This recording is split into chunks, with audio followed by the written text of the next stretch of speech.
Da, da, da, where to put this? Sorry, just give me a second. I'll put that there. There. Put this here. I don't want it all falling on me. Okay. We should be good. Let's see. New load. Credits. Options. Resolution. High. Texture quality. Maximum.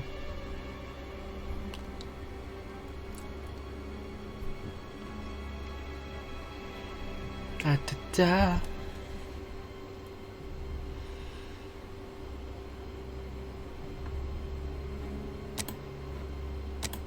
Yes. Changes will apply. I just started this up and now I have to restart it. Fine then.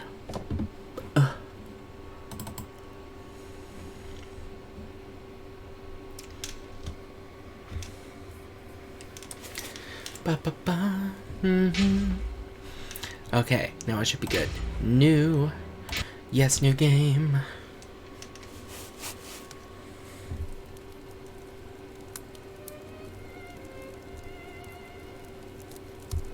In the name of my health and yours, Holmes, stop smoking so much.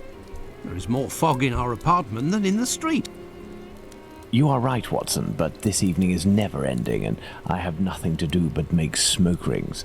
A more amusing pastime would suit better, but my doctor is against it. Perhaps a little tune on the violin. My heart is not in it tonight, Watson. Have you noticed how this cigarette burns? Would you not say it is like a life being consumed? How many lives will end tonight in London? How many crimes will be committed within the life of a single cigarette? Ah, the vanity of existence. It is but complaints and smoke, the meagre panache of its sickly soul. The tobacco is giving you very somber thoughts. I am certain that this inactivity will not last. Let's retire. You'll be in better humour tomorrow. Reason speaks. Let's to bed.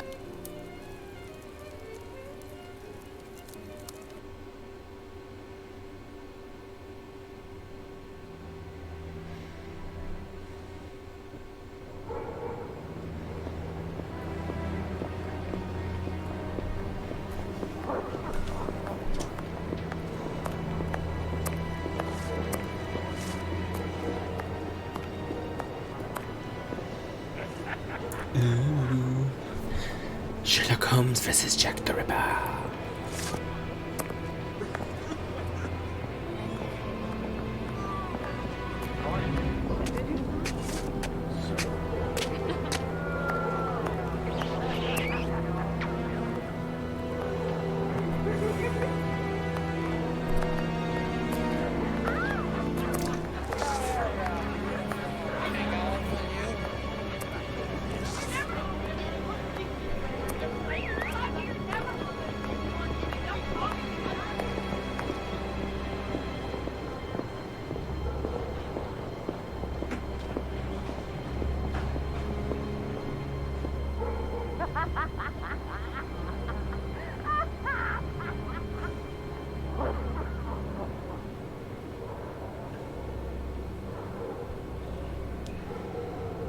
Come this way, my lovely. We'll have a right good time. Wait, let me help you. Oh, it's my hair that pleases you.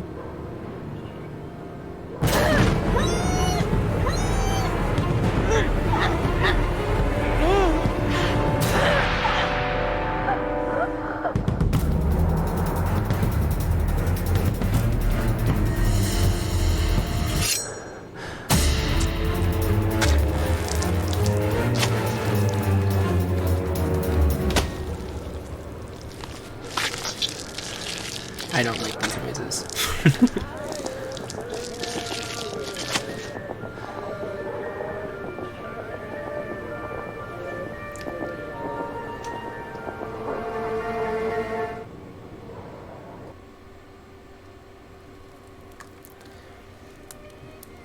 The news is as dark as the sky, Holmes. An inquest has been opened into the murder of a poor woman in the East End. The unfortunate girl was discovered last night, lying in the street, still warm. The murderer was filled with an incredible savagery. Oh, the article gave me shivers down my spine. The inspectors in charge of the case don't seem to have even the slightest lead. A similar murder took place less than a month ago. Ah, love. A romantic walk, a kiss in the moonlight, a polite refusal, a terrible anger, and a hanging. This area of Whitechapel is a disgrace to London. The government should take serious note of what is going on there. Whitechapel? This woman was found in Whitechapel? Yes, indeed. Bucks Row, to be specific. Then it was not a question of romance, but of commerce. Unless these women actually take pleasure in the vice, the female nature is completely... Holmes, do you hear yourself? A woman is dead under unspeakable circumstances. No less than any other, she was a human and one of Her Majesty's subjects. None of these streetwalkers of which you speak have any other way to survive but by selling their bodies. You know as well as I that our era is not a gentle one, and these women don't have much to look forward to. Some grace, if you would. Do not refuse them your compassion. Do not say another word, my dear Watson. We shall leave immediately for Whitechapel. To the scene of the crime? No, I think it would be better to arrive there a bit later once night has fallen. At the moment, the spot will be overrun by police officers and spectators. It would be impossible to investigate properly. Then where are we going, Holmes? The best thing to do would be to head to the police station and attempt to get a copy of the preliminary reports. But the article in the Star seemed quite complete to me. You must know, Watson, that journalists often draw conclusions from the facts without a proper understanding of how to do this delicate task. We must obtain the reports from the inspector in charge, as well as those from the coroner. Very well, Holmes, but all the same. It seems to me that I have a map of London somewhere, Watson. Can you find it and locate Whitechapel while I get ready? You are too kind, Holmes. Searching through your mess? Ooh, I get to read now. There's some... The Star, Saturday, 1st of September, 1888. Special edition, The Whitechapel Horror, the third crime of a man who must be a maniac. Women lured to by streets be butchered. The latest victim identified, opening of the inquest. Great local excitement. The victim of the latest Whitechapel horror, the woman who was found yesterday morning in Bucks Row, completely... Oh my god. Completely disemboweled and with her head nearly gashed from her body, was for a time completely unknown. As the news of the murder spread, however, first one woman and then another came forward to view the body, and at length it was found that a woman answering the description of the murdered woman had lodged in a common lodging house, 18 Thrall Street, Spitalfields? Women from the place were fetched and they identified the deceased as Polly, who had shared a room with 3 other women in the place on the usual terms of such houses. Nightly payment of 4D each. I don't know what that means. It was gathered that the deceased had led the life of an unfortunate while lodging in the house, which was only for about 3 weeks past. Nothing more was known of her by them, but that when she presented herself for her lodging on Thursday night, she was turned away by the deputy because she had not the money. She was then the worse for drink, but not drunk, and then turned away laughing, saying, "I'll soon get my dos money. See what a jolly bonnet I've got now." She was wearing a bonnet which she had not been seen with before, and left the lodging house door. A woman of the neighborhood saw her later. She told the police even as late as 2:30 on Friday morning in Whitechapel Road. Oh my god. Wait a minute. Place in Whitechapel Road, late at past Whitechapel Road, Friday of Whitechapel Road, opposite the church and at the corner of Osborne Street and at the quarter to 4. She was found within 500 yards of the spot murdered. The people of the lodging house knew her as Polly, but about 7:30 last evening, a woman named Mary Ann Monk, at present an inmate of Lambeth Workhouse, was taken to the mortuary and identified the body as that of Mary Ann Nichols, also called Polly Nichols. She knew her, she said, as they were inmates of the Lambeth Workhouse together in April and May last. The deceased having been passed from another workhouse on 12th of May, according to the monk, Nichols left the workhouse to take a situation as servant at Ingslide. Oh my god. Where was I? Wandsworth Common. It afterwards became known that Nichols betrayed her trust as domestic servant by stealing three pence from her employer and absconding. From that time she had been wandering about. Monk met her, she said, about 6 weeks ago, when herself out of the workhouse and drank with her. She was sure the deceased was Polly Nichols, and having twice viewed the features as the body lay in a shell, maintained her opinion there is a terrible significant similarity between these ghastly crimes and the two mysterious murders of the women which have occurred in the same district within the last 3 months, in which case the victim has been a woman of abandoned character. Each crime has been committed in the dark hours of the morning, and more important still, as pointing to one man, and that man a maniac, being the culprit. Each murder has been accompanied by hideous mutilation. In the second case, that of the woman Martha Turner, it will be remembered that no fewer than 30 stabs were inflicted. The scene of this murder was George Yard, a place appropriately known locally as the slaughterhouse. As in both other cases, there was in this not the slightest clue to the murderer. No one was known to have any motive for causing the woman's death. She was parted from her husband and had lived with a man named Turner, but the searching coroner's inquiry revealed nothing connecting either of the crime. It was fancied that some of her many wounds had been caused by a bayonet, and she was said to have been seen with a soldier shortly before her death. Some soldiers were parodied. I'm sorry, I can't read English. I'm so sorry. At the tower. And one was said to have been identified by a policeman as having been waiting about George Yard just about the time of the murder. But nothing came of it. The first murder, which strangely enough did not rouse much interest, was committed in Osborne Street. The woman in that case was alive when discovered, but unconscious, and she died in the hospital without recovering her senses. Consequently, she was unable to whisper a word to put the police on track of her fiendish assailant, and her murder has remained a mystery. All 3 crimes have been committed within a very small radius. Each of the ill-lighted thoroughfares to which the women were decoyed to be foully butchered are off turnings from Whitechapel Road, and all are within half a mile. The fact that these 3 tragedies have been committed within such a limited area and are so strangely alike in their details is forcing on all minds the conviction that they are in the work of some cool, cunning man with a mania for murder.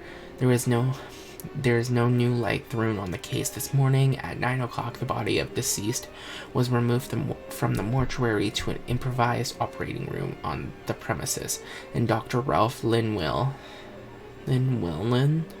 made a postmortem examination. The object of the examination was to determine, if possible, the order in which the various cuts were made. It is evident from the cuts in the throat that the hand was bent back by the murderer before the knife was used. Whether the other mutilation took place before or after death remains to be settled, as also the position in which the women lay when the deed done. There are several questions of this kind which may throw light on the case, notably the small quantity of blood at the place where she was found, and the fact that there must have been much of it somewhere else. At present, clues to the murder are entirely lacking, and the location of the place where the deed was done was the first point necessary to establish. Oh my god. Map, notes, documents, items? Ooh, dialogues. Oh, we get a full dialogue. This'll come in handy for whenever we need to, like, deduce stuff, I assume. Documents, got that. Notes, nothing. You control Dr. Watson. To move the game, just click on the destination you want to reach. Double click to make him run.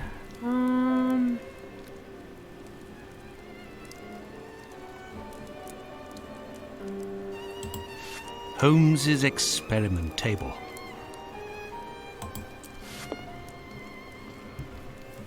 Good. In this game, you can change your playing perspective at will. Press R key in the middle mouse button to switch to first person mode. Ooh. You can use to keep press to move your character in 3D mode. Pressing caps locks or left shift will make your character run. Press R in the middle or the middle mouse button again to come back to third person mode. Remember, you can change at any time in the game. I like this game. I like this one. This is fun. I am Watson. Hear me roar. Feel like it's The Adventure of the Dancing Men. I remember it well.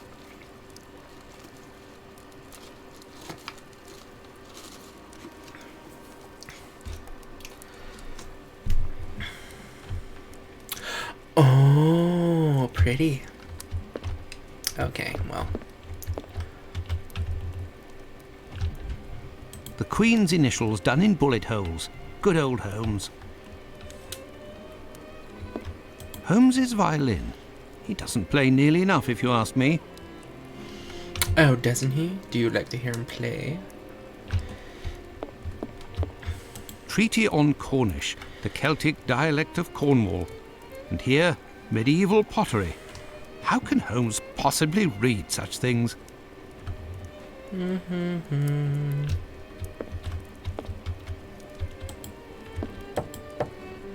Have you found the map of London, Watson? Come, my friend, it can't be too far. Be sure to locate the police station in Whitechapel we must get to. Understood, Holmes. Holmes uses this old Persian slipper to hold his pipe tobacco. I'm sorry, he does what? This is how Holmes stores his post. Thank goodness his clients don't see this. Yeah, thank goodness. This is the coal bucket in which Holmes keeps his cigars. What a funny idea. Oh, Colonel Gordon, during the last adventure of the resident patient. wait, did I miss anything else? Na-na-na.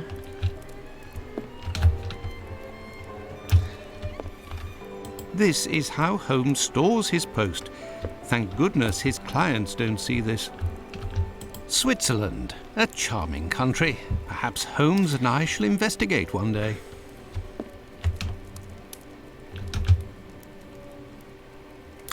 Ooh. This is the harpoon that pierced the sailor Peter the Black. Bizarre little relic. Wait a minute, can I search this? No.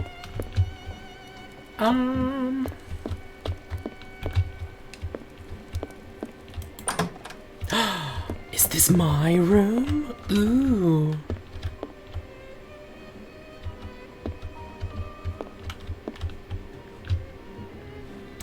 Why are all the drawers? Why is it such a mess in here, Watson? This is your room.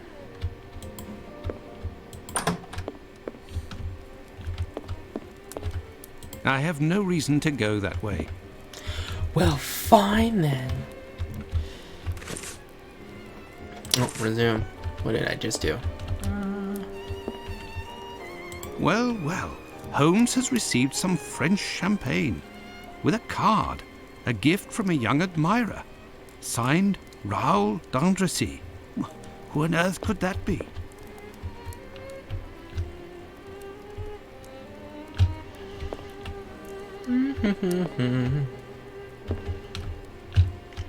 Okay, let's A get the map map. of London. At last. Let's see. The district of Whitechapel.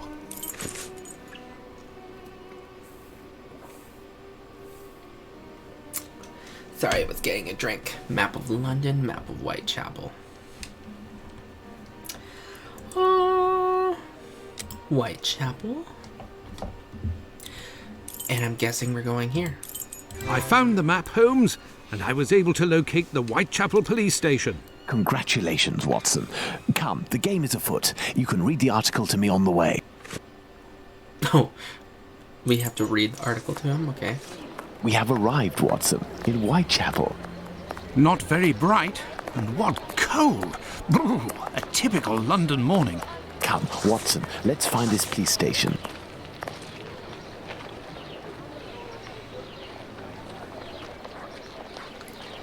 I'm sorry. Find the police station. Really? Are we an idiot? Then quickly, let's get to the police station. Now I want to go explore.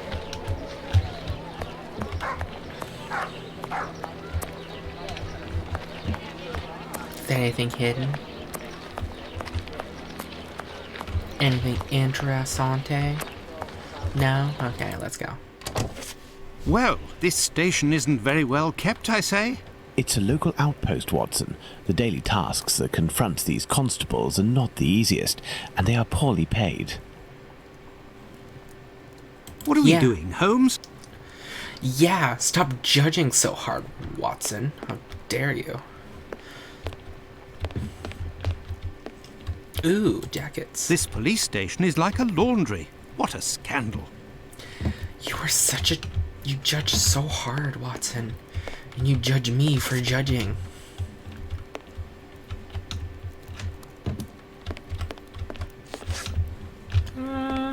Sorry, I'm just snooping. Ooh. These archives are impressive. I bet they have been carefully conserved, classified and indexed in order to follow the evolution of criminality in this area with extreme precision. Wouldn't you say, Holmes? Given their condition, more likely for lighting the furnace, Watson. So harsh. Can I go back This here? must be the door that leads to the cells.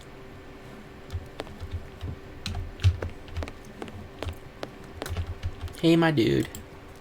Gentlemen, welcome. Hello, I would like to speak with the Chief Inspector, if you please. Constable Humphreys here.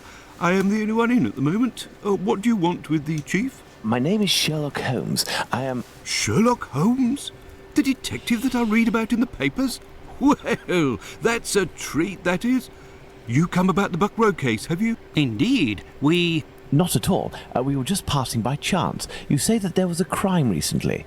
You don't know? You must be the only folk in London who haven't heard. It won't be long until you find the culprit, no doubt. Nothing is less certain.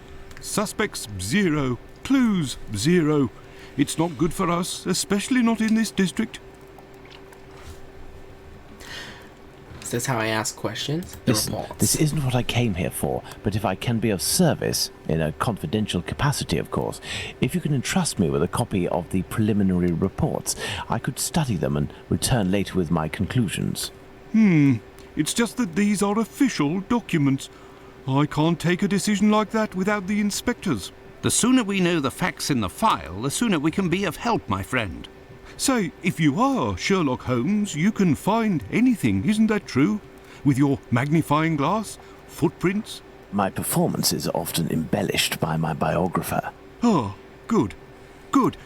I will give you the reports, but could you do me a small favour first? During my rounds, I dropped a leather folder containing some papers. Nothing of importance, but it's a big mistake. I would go looking for it myself, but I am stuck here on duty. I must have lost it near the seedy boarding house not far from here. Left when you leave the courtyard and left again in the lane. Perhaps you could go, ask around. Oh my god, really? We shall see what we can do. How dare he do this to me? Are we going to go look for these documents? Why not? It'll give us an occasion to take a tour of the district, Watson. Yes, Watson. Yeah.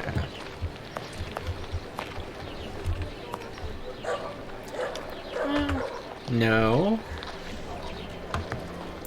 Watson. Wait, no. Yes. Oh my god. I was like, how do I open this back up?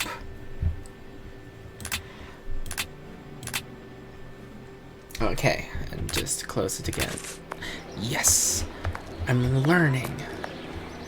I don't need to go back in there. I'll research this place. So he said go left, so we'll go right. Hello, good sir.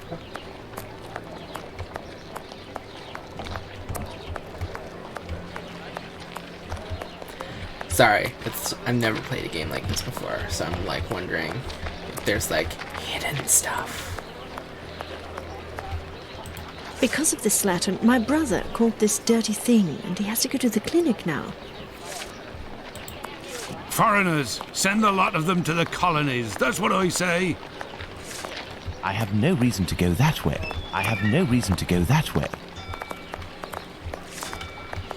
Got a shilling, Gov? No, I don't. Poor Watson is like, what are you doing? It's like, I don't know, Watson. I don't know what I'm doing anymore. Hello, lady. I have nothing to ask.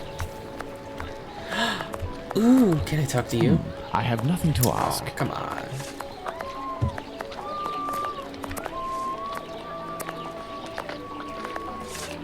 Does nobody hear that screaming? Let's say Commercial Street.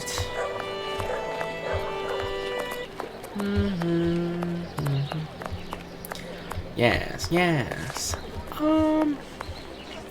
I think he said go left and left again, right?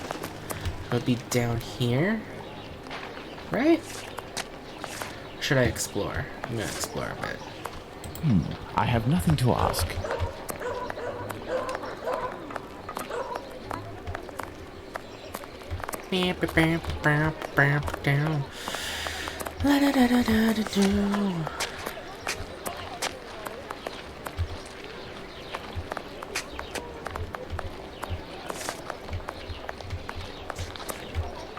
The wasp's nest. This pub looks rather seedy. Judgy.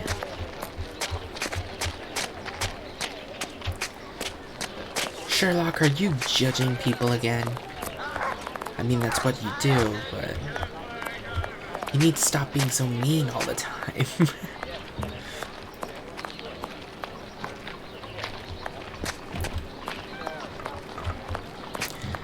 So, Pardon me, but can you give me some information? Oh, it's so cold. Come. Let's warm up. I'll take that as a no.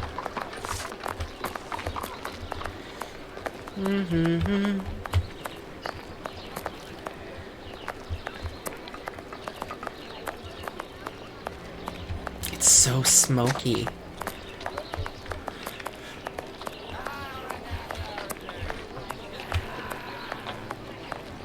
Hot tater, sir? No worms, and that's my guarantee. Aw, poor guy.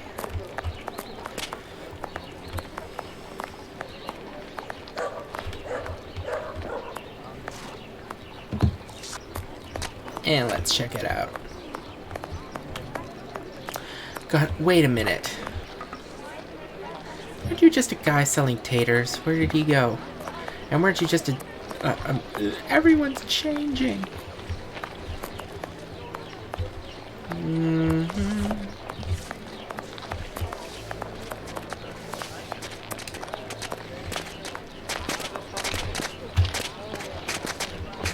Excuse me, my good man. Nasty weather, eh?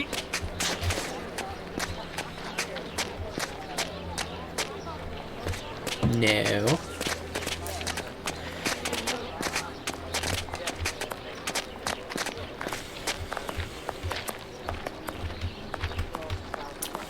Fine. think we talked to you.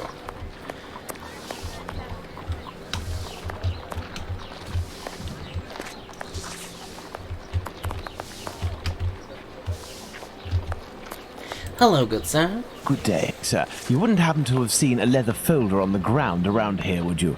Good day, gentlemen. Finley, caretaker of this building. Here to serve. And yes, less than an hour ago. But some of the local urchins picked it up and God only knows where it might be now. That's unfortunate. This police bag contained documents that the local police will miss. You're inspectors? Not at all. I am Dr. Watson, and this is Sherlock Holmes, the detective. Sherlock Holmes, the great detective. You must be here about last night's murder. Have you discovered the identity of the poor woman? Indeed, I'd only to read the papers. Mine is dated from this morning, and it does not say who it is. The police case? I'm not really engaged in this case, but if I can help the police, I will do so willingly. Oh, to be sure. I've been told that Inspector Aberline is in charge. A very capable man. The leather folder? So, according to you, I have no chance of finding this folder then? Indeed. But I, on the other hand, should be able to find it. Do me a favour in exchange. A vagrant comes almost every night to sleep in one of the nooks not far from my windows. He coughs, howls, sometimes even sings. He's quite hefty and I don't dare approach him. I've lost 3 tenants because of him. If it's you who speaks to the police, they will take this matter more seriously. Tell them about the captain. They'll know who you're talking about. In the meantime, I'll find your police bag.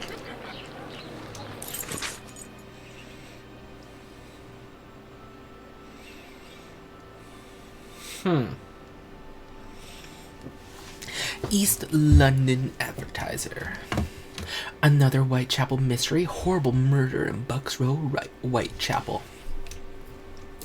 Scarcely has the horror and sensation caused by the discovery of the murdered woman in Whitechapel some short time ago had time to abate when another discovery is made which, for the brutality exercised on the victim, is even more shocking and will no doubt create as great a sensation in the vicinity as its predecessor. The affair up to the present is enveloped in complete mystery, and the police have as yet no evidence to trace the perpetrators of the horrible deed. The facts are that Constable John Neal was walking down Bucks Row, Thomas Street, Whitechapel, about 3:45 on Friday morning when he discovered a woman between 35 and 40 years of age lying at the side of the street with her throat cut right open from ear to ear, the instrument with which the deed was done traversing the throat from left to right. The wound was about 2 inches wide, and blood was flowing profusely. She was discovered to be lying in the pool of blood. She was immediately conveyed to the Whitechapel mortuary, when it was found that besides the wound in the throat, the lower part of the abdomen was completely ripped open, with the bowels protruding. The wound extends nearly to her breast and must have been effected with a large knife. As the corpse lies in the mortuary, it presents a ghastly sight. The victim seems to be between 35 and 40 years of age and measures 5 feet 2 inches in height. The hands are bruised and bear evidence of having engaged in a severe struggle.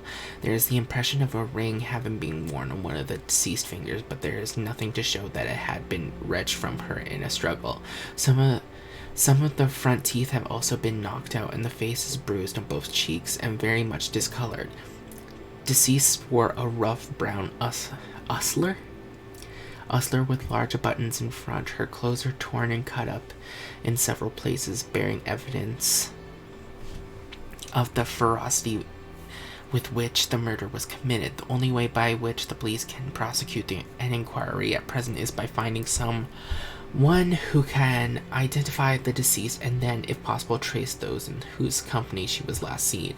In Bucks Row, naturally, the greatest excitement prevails, and several persons in the neighborhood state that an affray occurred shortly after midnight, but no screams were heard, nor anything beyond what might have been considered evidence of an ordinary brawl.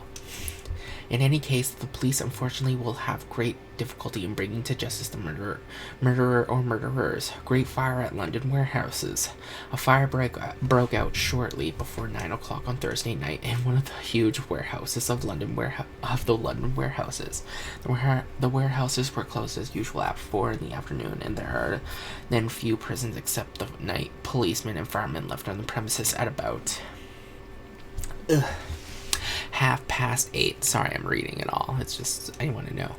8:30. A smell of fire was noticed, and shortly afterward there was an immense burst of flames from the top of one of the vast buildings right in the center of the warehouses. The volume of fire was terrific, but at 9 o'clock the authorities of the fire brigade had heard nothing of the occurrence. Shortly afterwards, an alarm was given at the Whitechapel station, and the officials of the brigade instantly ordered every steamer to proceed to the scene, and the circulation of the news amongst the other stations caused steamers to be sent on every district in London. On arrival of the engines, it was found that a fire of enormous strength was raging in the upper floors of a great building about 150 yards long and half as broad. The flames could not have broken out in more dangerous part of the warehouses than the site of this fire, the South Quay warehouses. They were crammed with colonial produce in the upper floors, and brandy and gin in the lower floors. Through the great iron-barred windows, the fire could be seen raging like a furnace, and the enormous tongues of the bluish and yellowish flames, which constantly burst out from great roars, pointed to the fact that the spirits were adding the progress to the flames. The scene at 10:30 was an imposing one, in their enormous warehouses crammed with goods of incalculable value, with vast buildings on every side, and with great vessels in the wet warehouses. Firemen, policemen, and dock officers were either watching or aiding in endeavoring to extinguish the fire, while an enormous crowd gathered around the great gates and gazed at the progress of the fire from a distance. Oi. Let's go to the police station. Again? Ah. What's up, my dude? I want to explore more.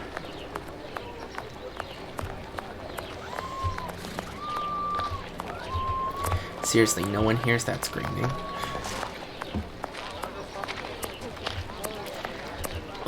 Batty Street. Oh.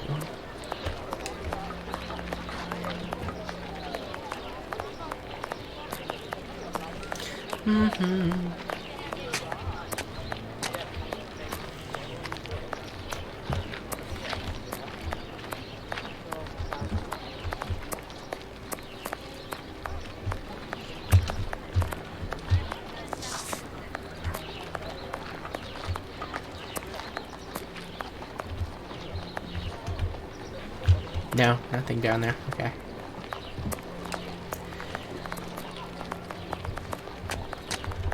Run, boy, run. Run, child.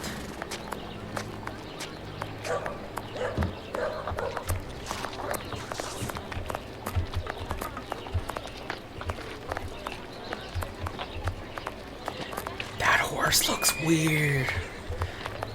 How tall is Sherlock? He towers over everyone.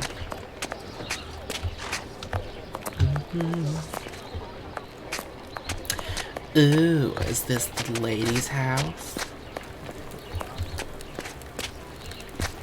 Closed. Damn it. Sherlock wants to get some action. He's done with learning of the horrors of this place. He just wants to do his own thing now. I have nothing to ask. You don't have to ask nothing. Just say he plays beautifully.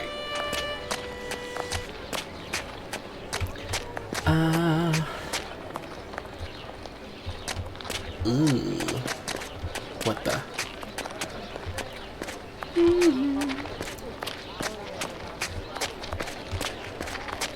Is this the more seedy area? I have nothing to ask. You should have something to ask. What's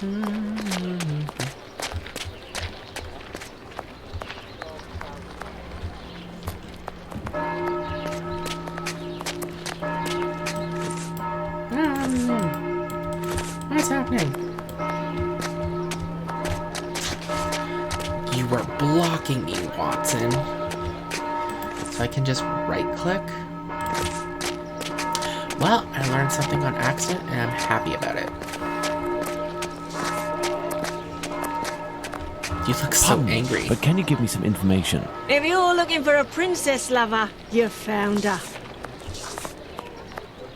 Yes, a princess. I have no reason to go that way. I do have a reason to go that way. And what about the other way, then? How I run? R? No?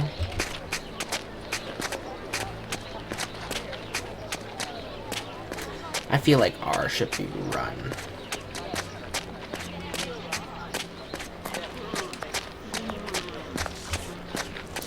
Can I go this way then? Or is it gonna be like, nah? I can go this way. Ooh. Oh, come on. Run, run.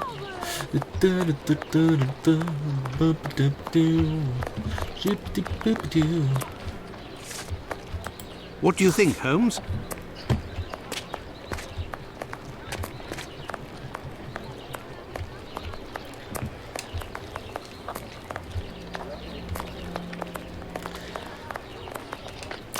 Whitechapel.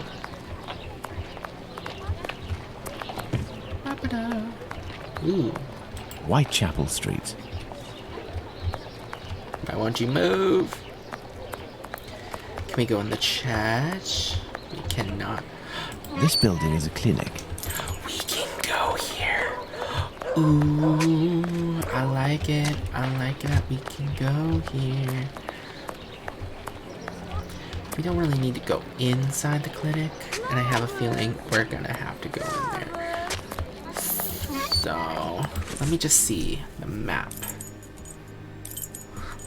Yes, it added it. See, my searching is paying off. So all the people who are not watching this right now, because I can see how many people are. Oh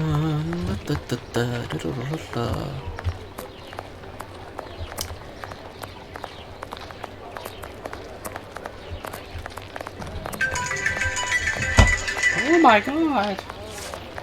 What's happening? Why are you going off? Everything's fine. Stop freaking out.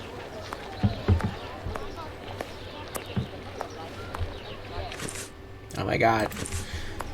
Misclick.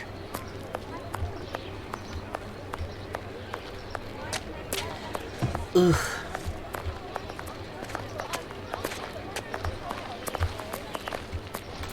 I want to see all the stuff.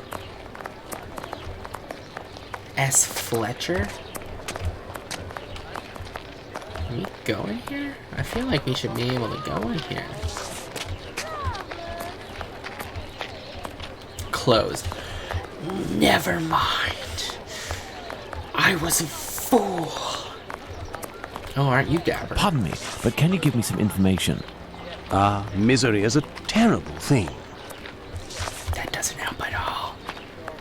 Why would anyone think that? Misery. It's terrible. Like, yes, it is, sir. I have no reason to go that way. Whitechapel Street. Yay. I hear crying in the background. I hear screaming. Terrible things are happening here. What's this? Bucks Row. Ew. Bucks Row.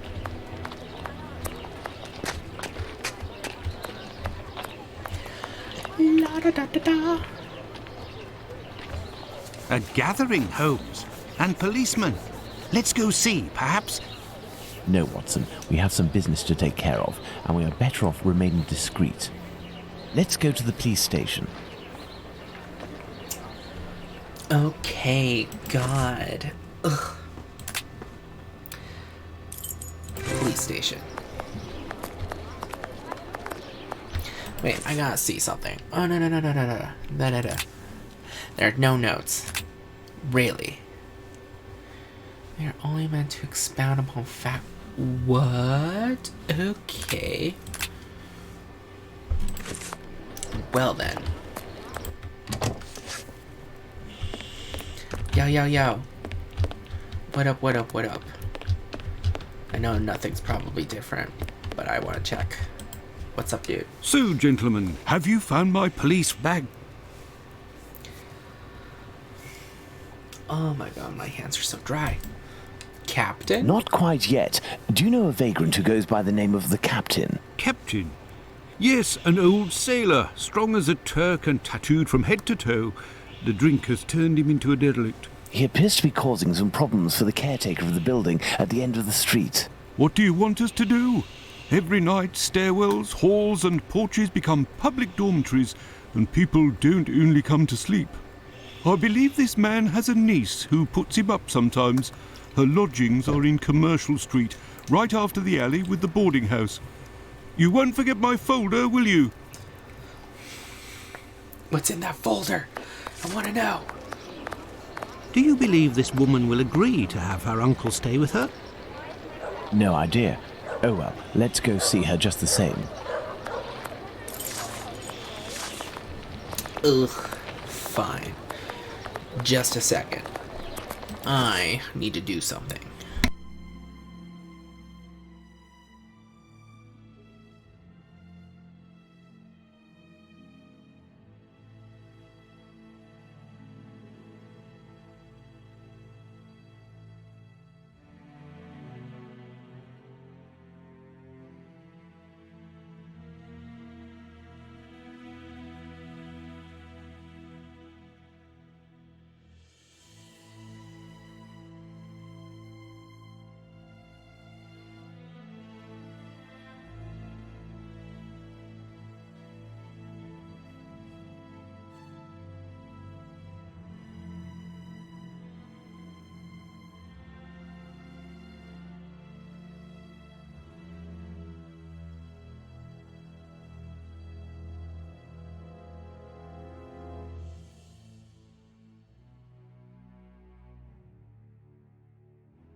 Okay, I'm back.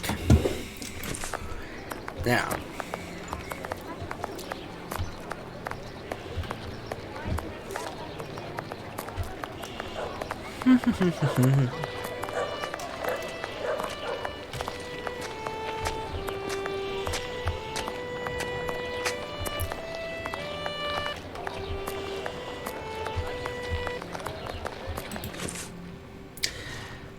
Man.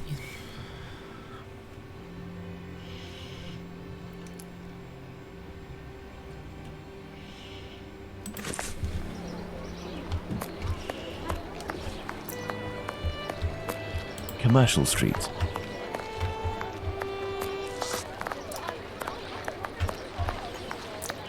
There. This is where the niece of the captain must live. Hey, yo. Good day, miss. Would you happen to be the niece of the man known as the Captain? Oh, yes, that would be me. What has he done this time? He isn't... Oh my god, I'm on my way. Your uncle? Miss, we have come to ask if you could have your uncle come live with you. He sleeps under the windows of a boarding house, causes the caretaker no end of problems. I know. I've lodged him for a while, and he was the same here. My landlord made me kick him out. I'm ashamed, you know. I never should have, given the state of his health. He coughs day and night. Take care of your uncle. There might be a way to calm his cough. I am a doctor. I could examine him. He went to see a doctor at the clinic, but the medicine costs too much. I can hardly pay my rent. We will see to it. Where might your uncle be found? I don't know. He must be in the vicinity, but I don't know exactly where. We Goodbye. will find him. Holmes, this is serious. Find an alcoholic in Whitechapel? A needle in a haystack would be easier. Come, dear doctor, let's trust to our lucky star. Moreover, we also have our informers, remember? Are you referring to those brats to whom you are always giving charity? Exactly, my secret police. Some of them will surely roam in this area. It suffices to find them.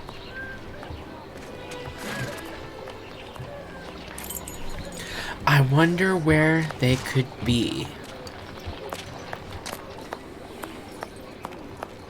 What's up?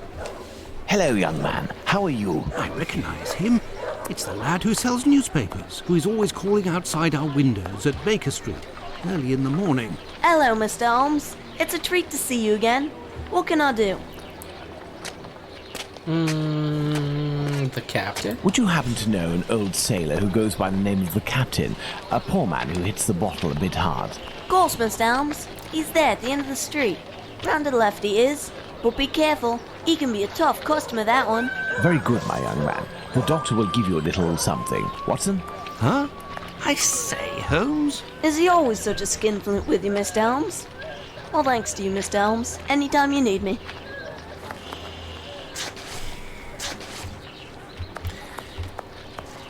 So he's down here.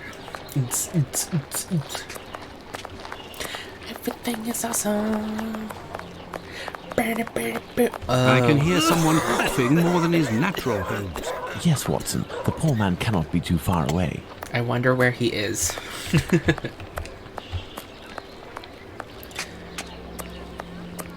Sir? If, in order to listen to us, this man imposes as condition that we find his pet cockroach, there will be another murder in Whitechapel today, Watson. Yours. Ah, The state of the captain. he is in a critical state, Holmes. He has barely a month left. Is there a way, dear doctor, to ensure that this last month passes in silence? Really, Holmes, sometimes you... Oh, really? I will make note of some medicine to get immediately that will relieve his pain. Very well. I will locate an apothecary or a clinic.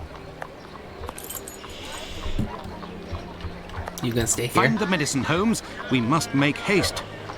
Yes, they're staying here. Hooray! And I know where a clinic is. Wait a minute.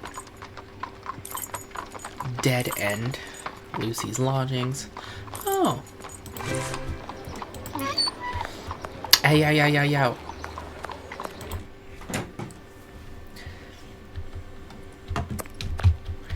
Is it just me, or is this place rather vacant, and that doesn't sit well with me?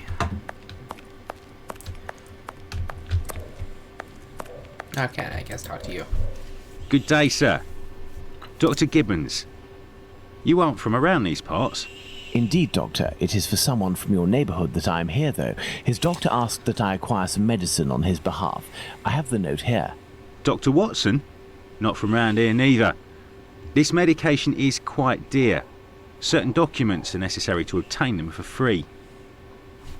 Spare change? I don't have it. You'll have to accept my spare change. Will it be enough? Enough to relieve your patient for a month. Would you like me to make this prescription available after that time? According to Dr. Watson, that won't be necessary.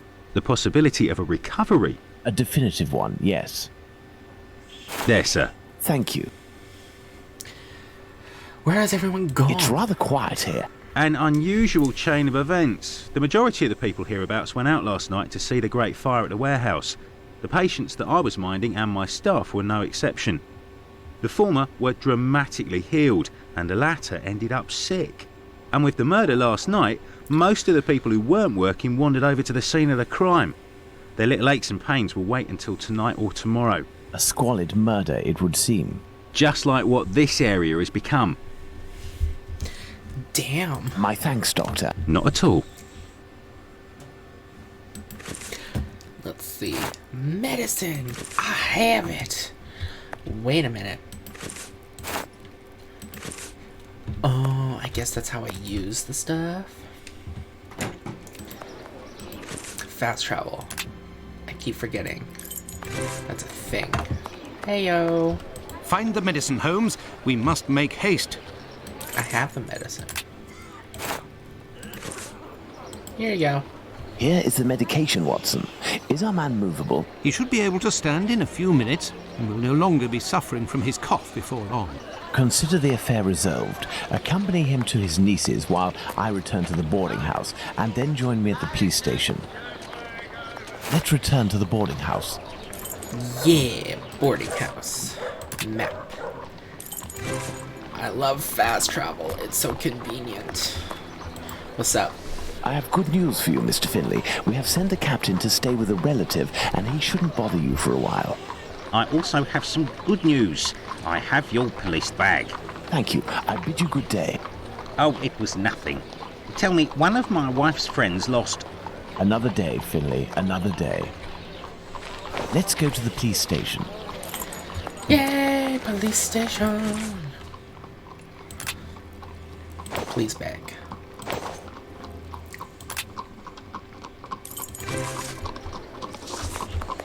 Bam, bam, bam.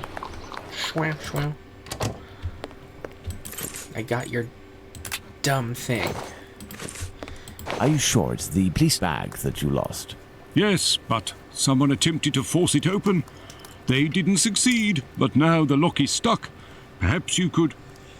Let's see. Ew.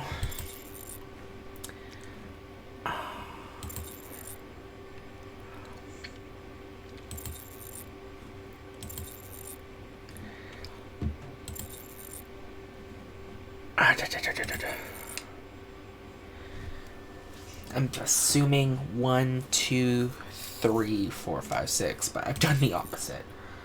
Oh no.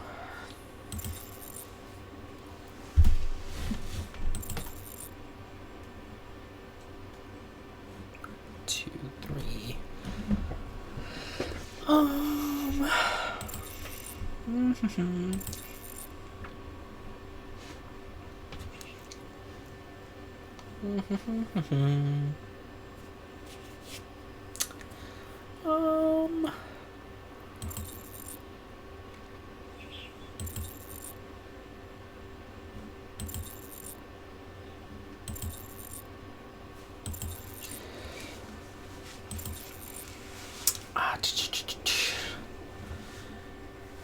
Oh, and there's a reset. Okay.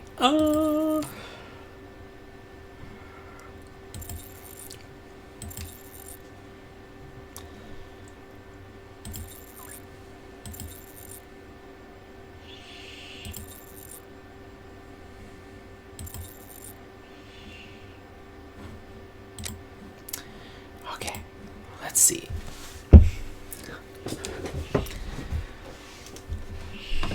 I'm assuming that's correct. 1 goes on top.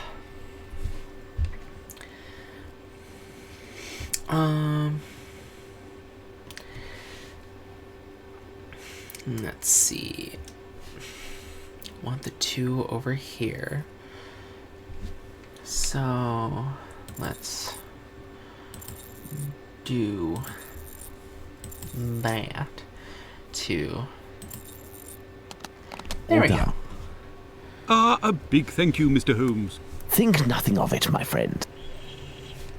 The reports. So, the reports. Why don't you wait till the inspectors get back? You would certainly learn more. If I wanted to meet the inspectors, I would have done so. So, give me the preliminary reports, and above all, do not mention my visit to anyone. Is that clear? Sure, if that's what you want. Here are the reports. Thank you. Oh my god. I'll be right back again.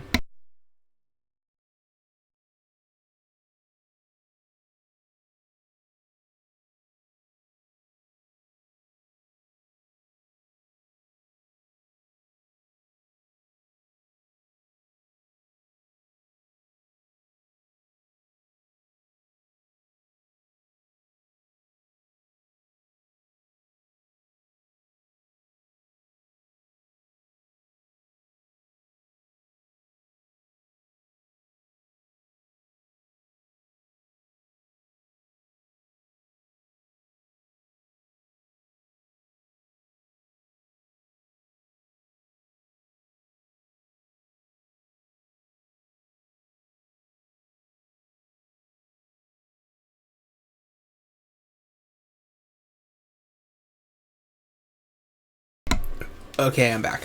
Sorry. Got food and I'm hungry. Death of Polly Nichols, 31 August 1888. Autopsy report by Dr. Henry Linwell, surgeon. Her throat had been cut from left to right, 2 distinct cuts between being on the left side, the windpipe. The windpipe, gullet, and spinal cord being cut through. A bruise apparently on a thumb being on the right lower jaw. Also one on the left cheek. The abdomen had been cut open from the center of the bottom of the ribs. The along right side. Under the pelvis to the left of the stomach. There the wound was jagged. The omentum, or coating of the stomach, was also cut in several places in 2 small stabs on private parts. Apparently done with a strong-bladed knife. Supposed to have been done by some left-handed person, death being almost instantaneous. Well then.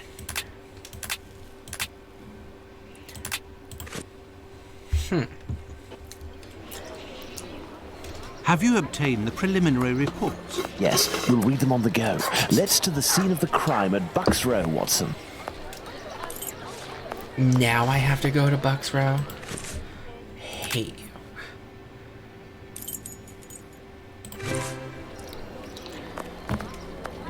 Yeah, Bucks Row.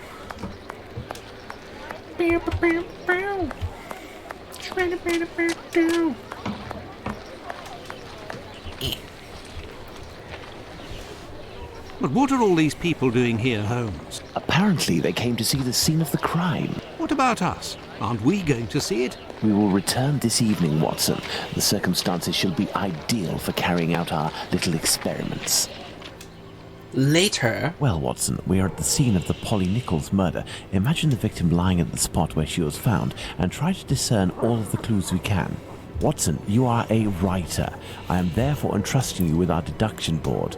It will help us to establish certain facts. Understood, Holmes. Can I walk away? I can walk away. This spot is deserted, Holmes. Prostitutes only come here to exercise.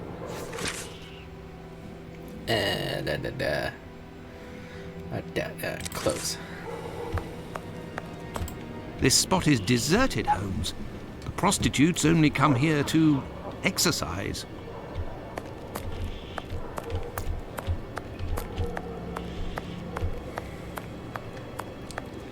Can I walk past? I have no reason to go that way. I have no reason to go that way. Bucks Row.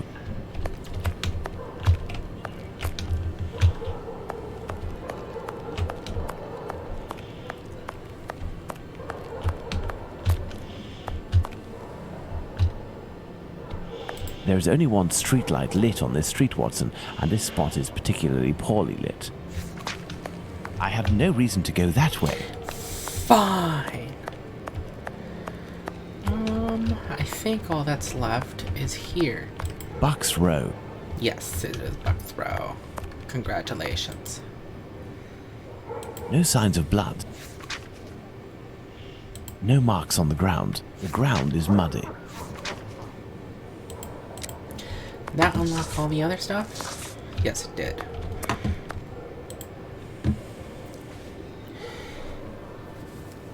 That's all good. Just gonna do all around the body. Okay, let's go upward. There is a black bonnet near the left hand. The body was lying on its back, legs straight and slightly apart. The skirt had been lifted up to the middle of the body. The left hand was touching the barn door. The body was still warm. Let's reread the preliminary report for the details on the wounds inflicted upon this poor woman.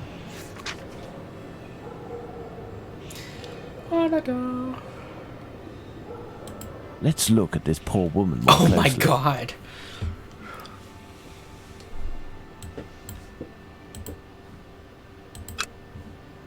A small pool of blood, 6 inches in diameter.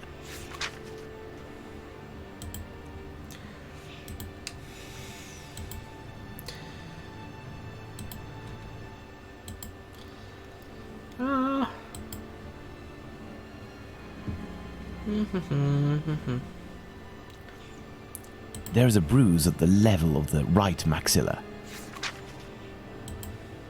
The throat was slit from left to right. There are 2 incisions.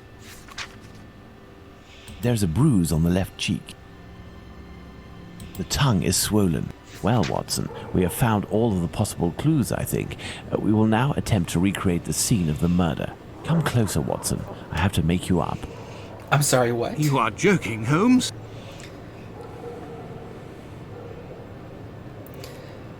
Oh my I God. feel ridiculous, Holmes.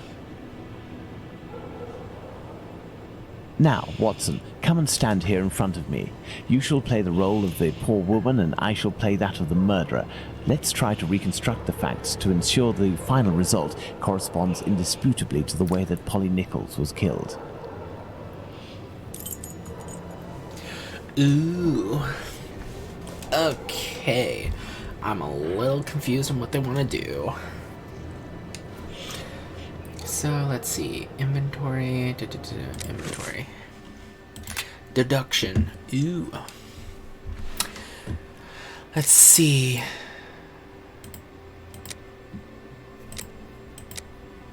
Oh, it just puts it where it fits. Cool.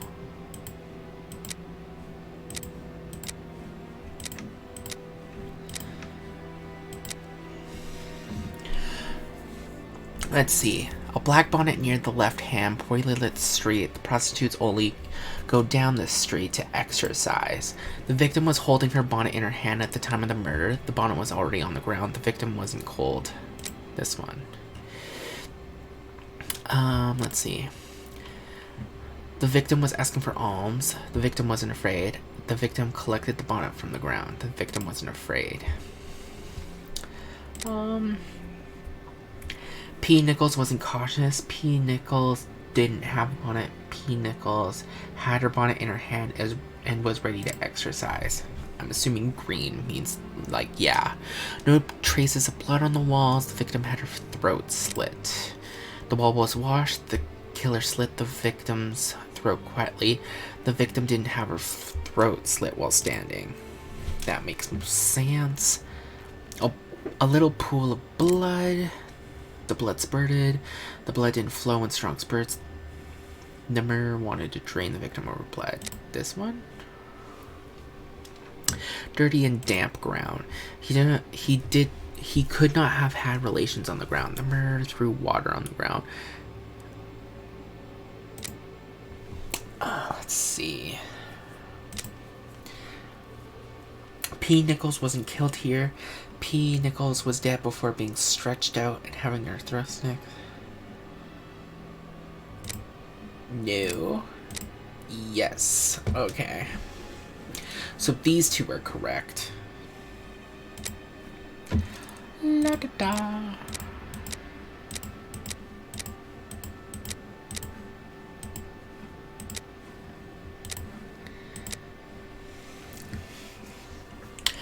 Okay, the corpse was still warm, no footsteps on the ground. The murderer cut open Polly Nichols' throat. The victim was dumped. The murderer warmed the victim. The victim wasn't dragged. Right? Yeah, the victim wasn't dragged. P. Nichols' murder took place in the daytime. P. Nichols' murder took place on the premises. The murder moved P. It's this one. Yeah. The tongue is bloated. P. Nichols was strangled. P. Nichols was poisoned. Was suffocated. Aren't these the same? Or, I don't know. I guess. No. The victim has a bruise on the right jawbone. The murderer beat the victim. This bruise was caused by hard pressure with the fingers. The murderer gagged the victim by gripping tightly. This one. Is that not it? Is that not it? Right?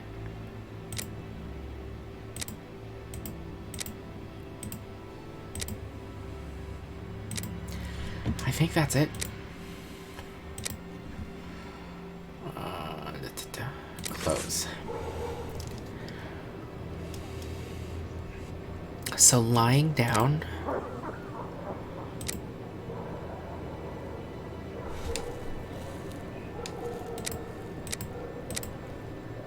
sorry, Watson. No, the victim wasn't already lying down on the ground before dying. Ew. Was standing, both hands.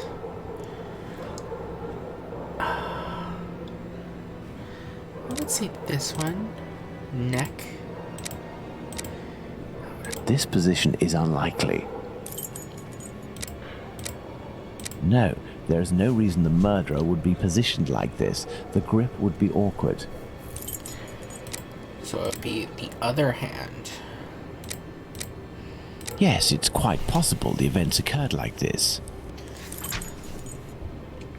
Hooray.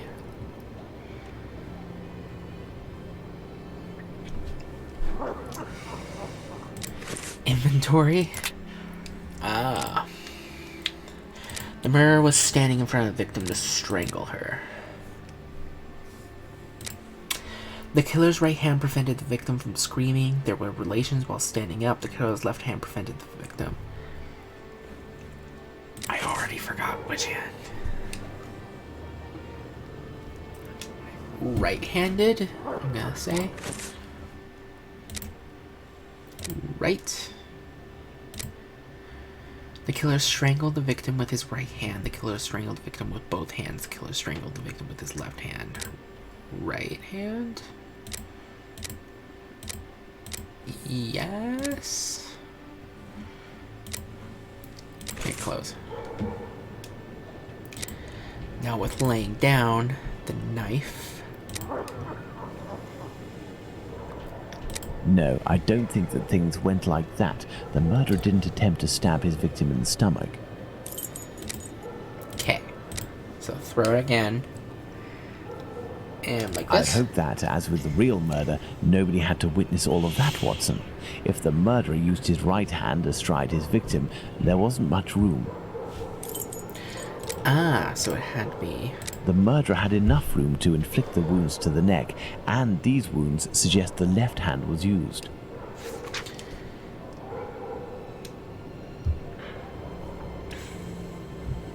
They're reenacting the whole thing. My dear Watson, now that we have found all of our clues, nothing remains but to subject them to our most likely hypotheses in order to deduce the facts. The facts. The murderer must have been sitting on the victim, knife in the left hand or the right.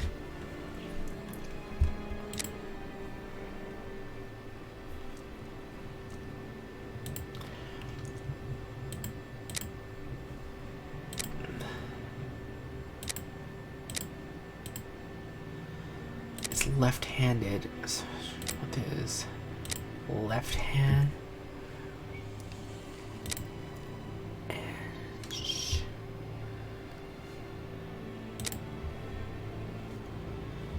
Right?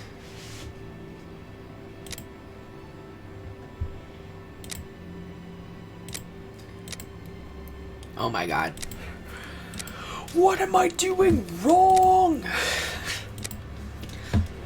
Okay, let's reread all these. Let's see. Jawbone.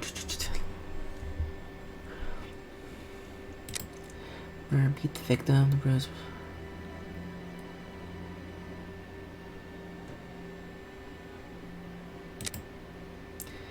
Let's see. The killer's right hand. Left hand prevented the victim from screaming. Strangled the victim with the right hand. Strangled the victim with both hands. Strangled with the left. The throat was slit from left to right. The murderer must have been sitting on the victim. Knife in left hand or right. Is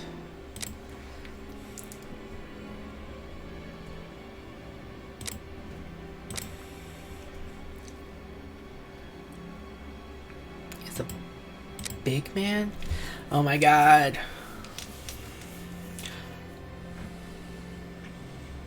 Am I stupid? Yes, that's the thing. Right, he's left-handed. That's what he was saying. Or he's... What's the word? Ambidextrous? I think it's right. Right hand. hand.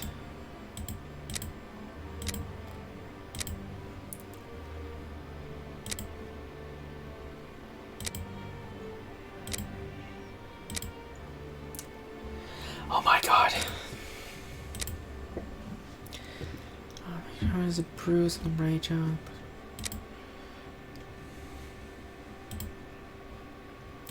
This one, left hand,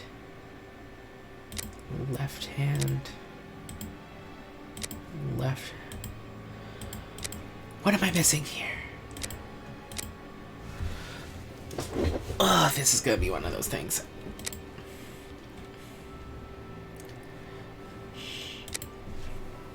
Let's see.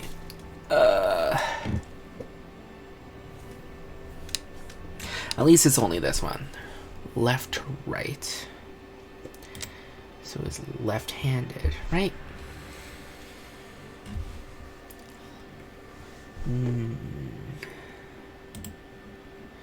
Yeah.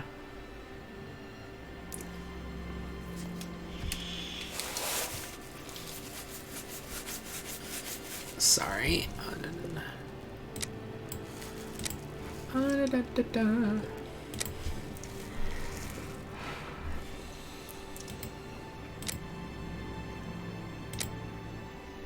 Strangled the victim with both hands? His left hand prevented the victim from screaming.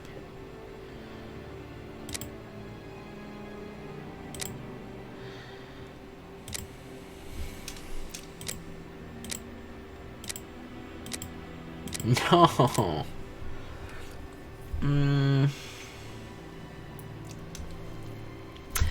I'm facing the wrong deductions. There's probably something to read.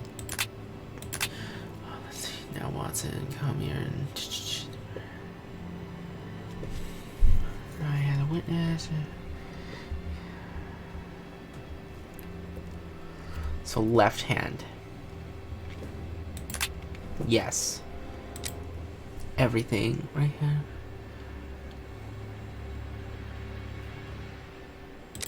Yes. Yes. Maybe that one? I'm pretty sure it's this one. I'm pretty sure it's this one. How do I get these? Can I switch them?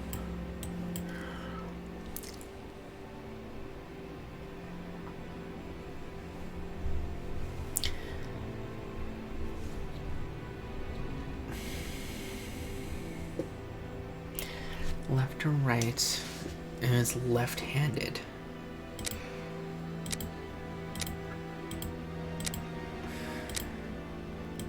It's left-handed, right? What am I not getting here?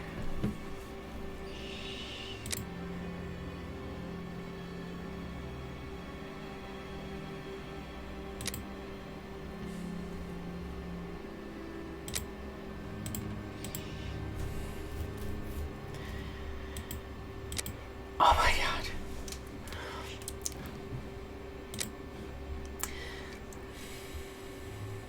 Now what's in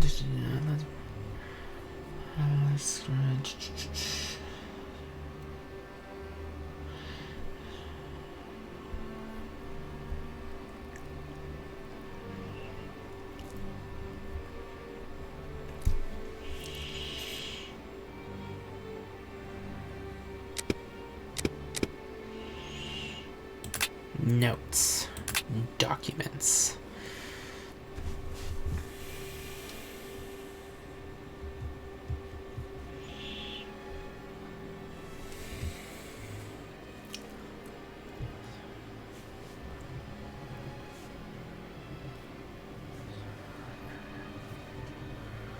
Right-handed? Is that?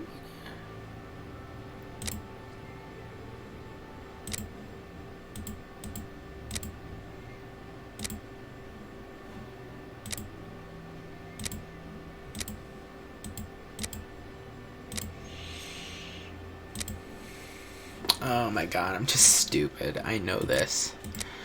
I know I'm incredibly dumb.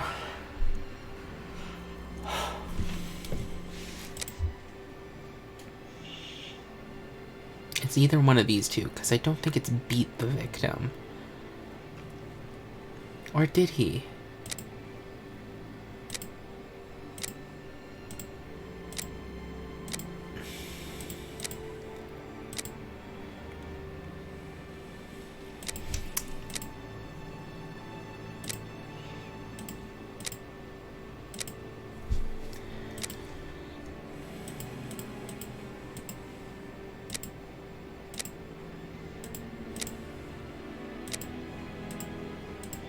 Okay, let's see. The victim was has a bruise on the right jawbone. So let's see.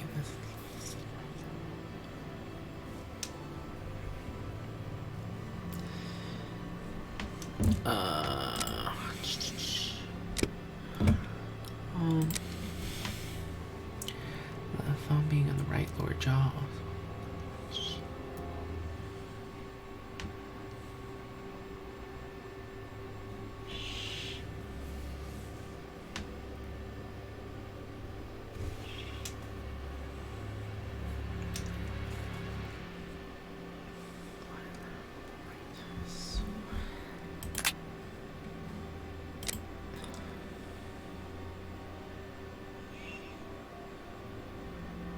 I think it's this one.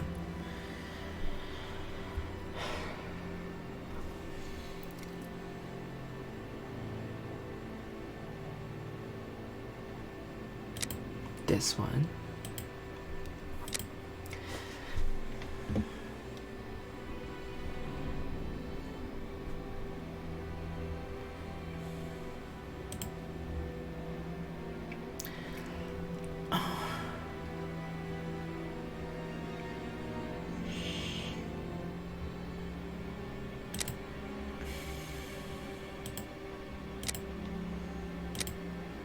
No. No. No! God damn it! Why won't you just say? Why won't you be just like, yes? Or does that mean these were wrong? Poison suffocated. No, because if I go suffocated, it's like, so it's correct. She was strangled.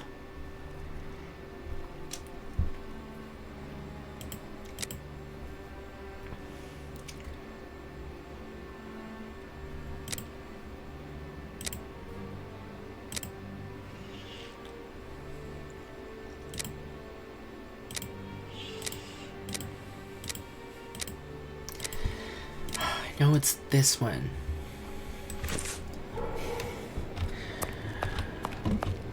Watson, I'm so tired of this.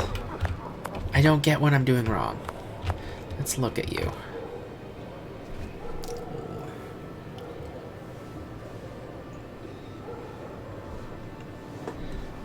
Wait a minute.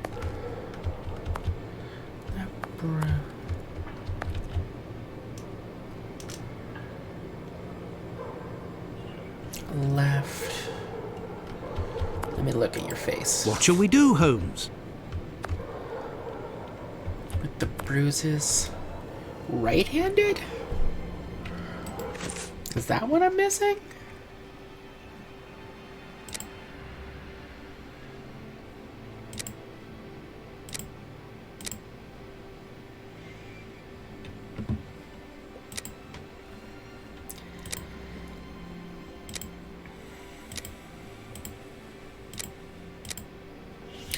Oh my god. I have to be able to figure this out myself. Like, it would be embarrassing. It already is embarrassing. The victim has a bruise on the right jawbone. Is it this?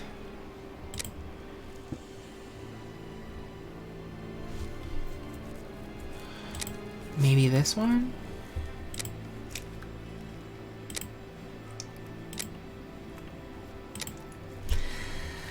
Come on, give me something here, game. Pressure.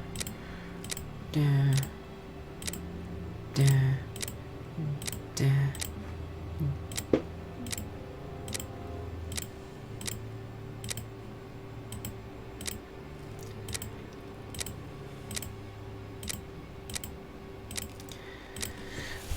Oh my god.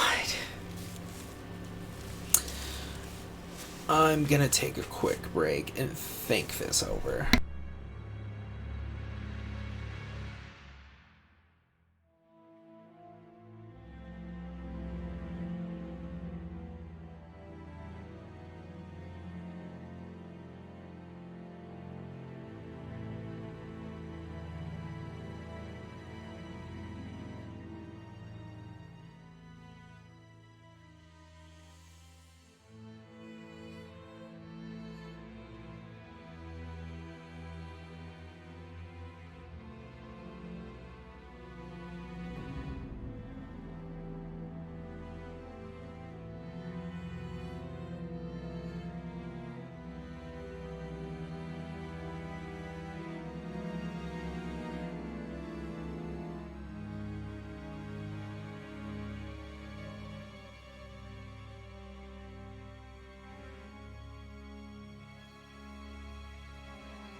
Okay, I'm back.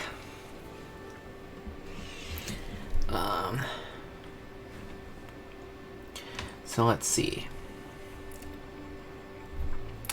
So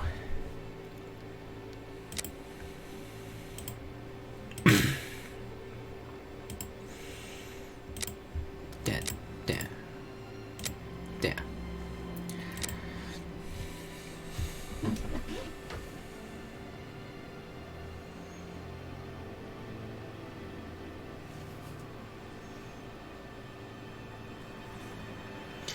I feel so dumb. The murderer beat the victim. The bruise was created by hard pressure with the fingers. So, the 3 indentations. So, I'm gonna assume this one. The killer's right hand prevented the victim from screaming. There were relations while standing up. No. The killer's left hand prevented the victim from screaming. Now, by the indentations... wait a minute. Let me try again. I would say right hand, right? Right hand. The killer strangled the victim with his right hand. The killer strangled the victim with both hands. The killer strangled the victim with his left hand.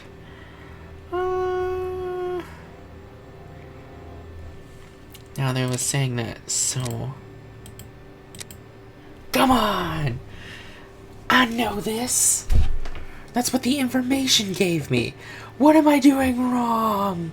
I don't understand. Anything else? And this. Oh my god! I had them backwards. I'm such a dumbass. Oh my god. I don't know my hands from my left and right. Okay, the killer is a strong man. There we go. The victim was most probably dead before being laid down. Once the heart stopped, gravity drained the body slowly, not in a heavy spurt that would have stained half the street. Thank you, Holmes. I understand why you told me not to change clothes. Do you realize that our behavior didn't alarm anyone? The victim's ordeal was even more discreet. By acting in silence, we have confirmed something. The crime definitely took place here. The victim and her murderer were able to come here without making any noise, and afterwards the murder took place without the slightest cry being uttered. Come, Watson, let's go home. We have spent far too long in this sinister alley. And so, my dear Watson, the day and night which we passed in Whitechapel were enlightening, weren't they? An adventure that I most certainly will never relate. To be in the skin of that poor woman. I prefer not to speak of it further. But have we really learned anything about the murderer? Obviously a man, given the necessary strength. We have little to go on, at least no more than the police. But in my opinion, Inspector Aberline has a trick or two up his sleeve. No, I want to talk about the facts and what we can draw from them. We know where the crime was committed and under what conditions. I would like to ask you about the possible motives for the crime. According to you, Watson, what could have pushed the murderer to act in such a way? Ooh. What could have been the possible motives of the crime? Let's see. Revenge. The victim suffered horrible mutilations. That feels like a revenge thing to me. Credible motive, even if it's a field that Sherlock doesn't know, I would say. Black magic? I'm not terribly interested in the occult or black magic. Let's give the benefit of the doubt to this motive. So yes. So it says something whenever it's like, okay. Victim lived in misery. Resentment can lead... madness. Homicidal insanity, Holmes. It is indubitable that the man who did this to Polly Nichols is not of his full senses. So yes again? Theft and love. The victim lived in misery. This one? Revenge, Holmes? Revenge could be a possible motive, but with one small reservation. We have reason to believe that the victim considered her murderer to be a typical client. So no then. The victim. No. Theft, perhaps. I have a hard time believing that someone would attack poor Polly so fiercely just to rob her of a few coins. And this one. A personal drama. Love can certainly lead to many a drama, but we have to consider the fact that the victim didn't know her attacker. Aha. God damn it. I'm so bad at everything. Conclusions.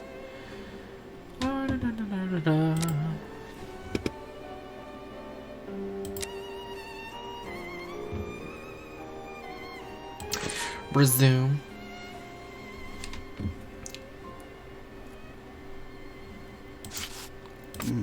Theft, perhaps. I have a hard time believing that someone would attack poor Polly so fiercely just to rob her of a few coins.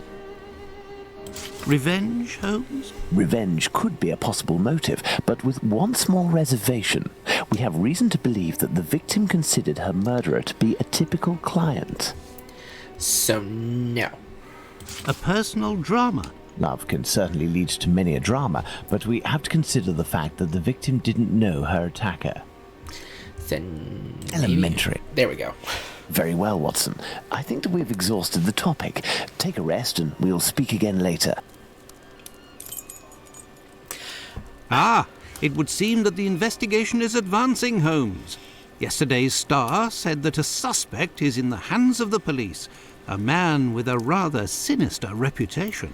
I was about to join you in your optimistic outlook until you informed me that the good news came from the press, Watson. But surely they wouldn't invent the fact that the police are holding a suspect, or the acts that are attributed to him. You will have an exact answer to these two questions in less than 50 seconds, Watson. Pardon? Enter, Inspector. Good day. Dear Watson, allow me to introduce Inspector Aberline, Inspector Dr. Watson. Inspector? To what do we owe the honour of your presence, Inspector? I heard that the two of you made your way to Whitechapel a few days ago. Your arrival, you are aware, coincides with a very serious affair which our police service is going to great lengths to solve and which is creating strong tensions in the area. Pardon me, but haven't you arrested someone? A certain leather apron? Absolutely not. The man who hides behind this name is indeed being actively searched for by the force. Besides, nothing at the moment suggests that he is the Bucks Row murderer. There, you've been enlightened, Watson. Now it is our turn to answer Inspector Aberline's questions. Indeed. I will be brief and precise. Do you intend to investigate this case, or have you already started? It is to be of service to a friend that I went to Whitechapel. We did, out of curiosity, familiarize ourselves with the preliminary reports, and we made our way to the scene of the crime. Our conclusions are slim, as are the clues. Having not been officially appointed by a client, I believe that my intervention in this business will end there. Very well. To be frank, you take the weight off my shoulders by distancing yourself from the case. Our image isn't very good, to say nothing of what the press puts us through. Thus, if overnight they found out that you were on the case, people would turn against us. And they would pester me, overwhelm me, and finally make me out to be responsible for the inevitable failure such a scenario entails. Neither you nor I wish for this to happen. I know that your time is precious, Inspector. I will send you a note regarding my conclusions shortly. With pleasure. Gentlemen? Do you think that he will find the murderer? The chances are slim to non-existent. It is 7 days now, short of a confession from the murderer himself. And you will not go further? You heard the Inspector, Watson. My presence in Whitechapel would hinder, which doesn't mean that we will drop the case. How is that? The Inspector spoke of me, but not of us. It is you, Watson, who will lead the investigation tonight. It is you who will bring to the police station the little note that I will write regarding our conclusions. Despite the late hour, there is nothing to stop you from making inquiries about this famous leather apron while you are there. I swear to God.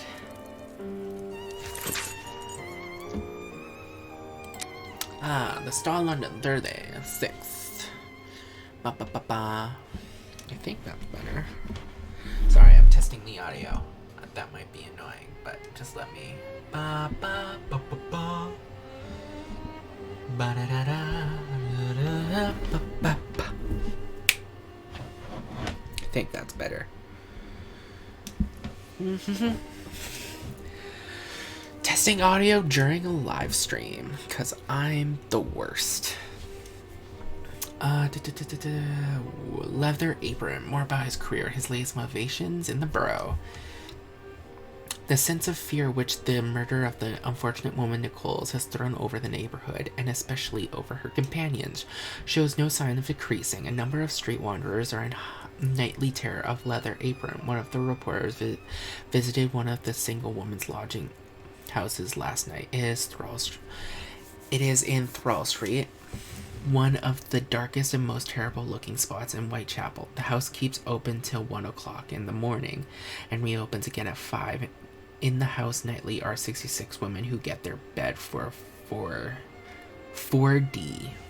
The proprietor of this place, who is also owner of several other houses of a similar character in the neighborhood, told some gruesome stories of the man who has now come to be regarded as terror of the East End. Night after night, he said had women come in a fainting condition after being knocked about by Leather Apron. He himself would never be out in the neighborhood after 12 o'clock at night, except with a loaded revolver. Ugh. The terror, he said, would go to a public house or coffee room and peep through the window to see if a particular woman was there. He would then vanish, lying in wait for his victim at some convenient corner. Hidden from the view of everybody, the police are making efforts to arrest him, but he constantly changes his quarters. Some of the unfortunate women state that he is now one of the low slums in the borough. One of them said she saw him crossing London Bridge as stealthily as usual, with head bent, his skimpy coat turned up about his ears and looking as if he were in desperate hurry. The hunt for Leather Apron began in earnest last evening. Constables 43 and 173 J Division, and those whose hands Leather Apron fell on Sunday afternoon, were detailed to accompany Detective Enright of J Division in a search through all the quarters where the crazy Jew was likely to be. They began at 10:30 in Church Street in Shoreditch, rumor having located the suspected man there. They went through lodging houses, into pubs, down side streets, threw their bull's eyes into every shadow, and searched the quarter thoroughly, but without result. The hunt continued. Later down in the Brick Lane neighborhood, Floridine Lane, being Leather Apron's preferred lodging place lately, he was not found here. However, and the search, which then took the direction of the London hospital, resulted in nothing. It is general belief that the man has left the district. The clue furnished by the woman who denounced the man on Sunday is a very unfortunate one. Her offer to prove by 2 women that Leather Apron was seen walking with the murdered woman in Baker's Row at 2 o'clock last night morning is the most direct bit of evidence that has yet appeared. His conduct on Sunday was as usual. He never answers a question when it is put to him, and only speaks under strong compulsion. Mike, the grocer in George's Yards, dwelt a long time last evening on this peculiarity. He knows Leather Apron very well and has known him for 6 years, he says. The man is unquestionably mad, and that anybody who met him face to face would know it, that his eyes are never still, and he never looks anybody in the eye. Leather Apron used to live in the lodging house around the corner from the grocery, and was turned out of there some months ago with an order not to return. The lodging house is a few doors below the model doorway in which the Turner woman was found with 39 stabs. Oh my god.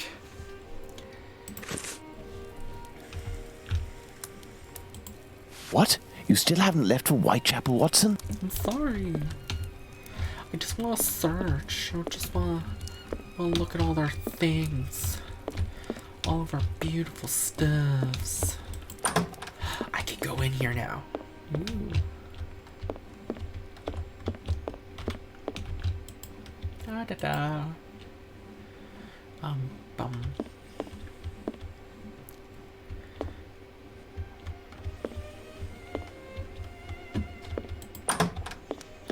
La da da.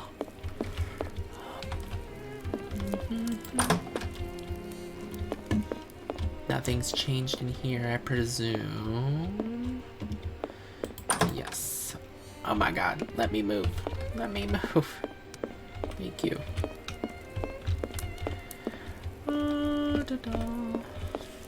Guess I'm leaving.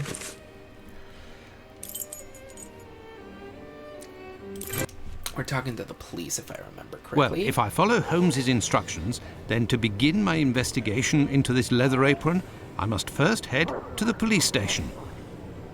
Yeah, police station. Woo!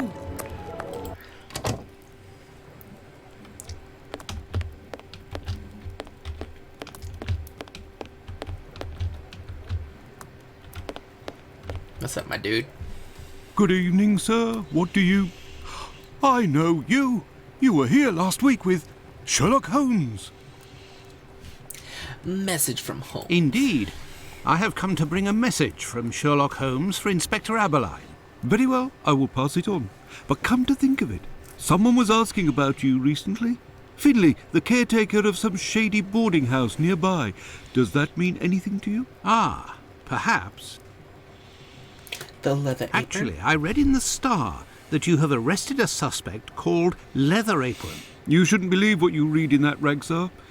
The man is being hunted, but we have yet to get our hands on him, and we aren't close to it either. Why ever not? Bah, he's a specialist in the streetwalker racket.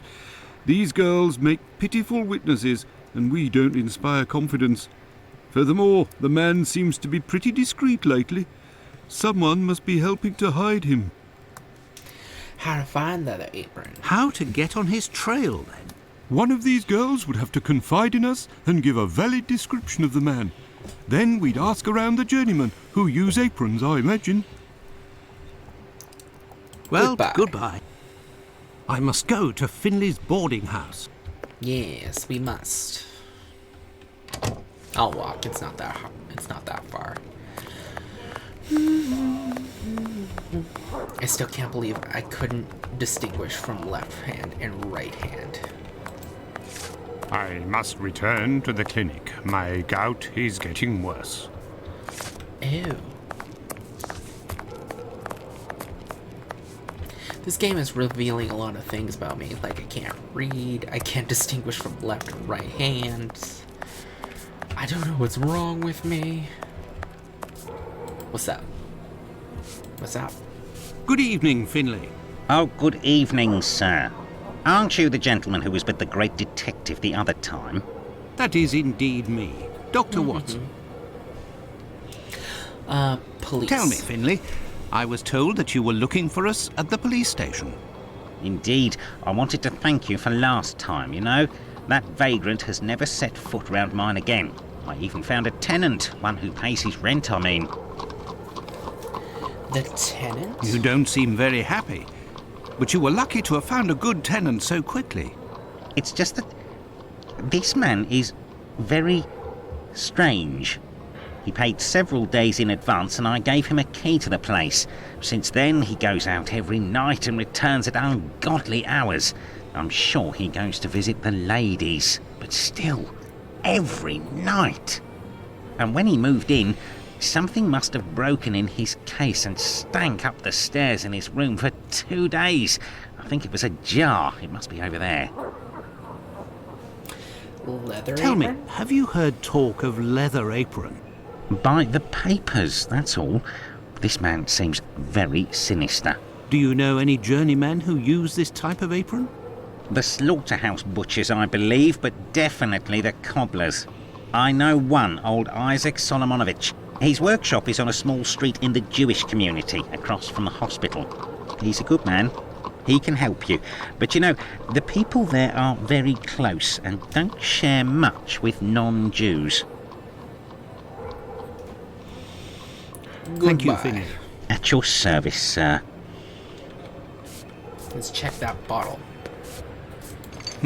This odour is very strong indeed, but the whole neighbourhood as such has a dreadful stench. Finley might have an idea as to what this jar that contained.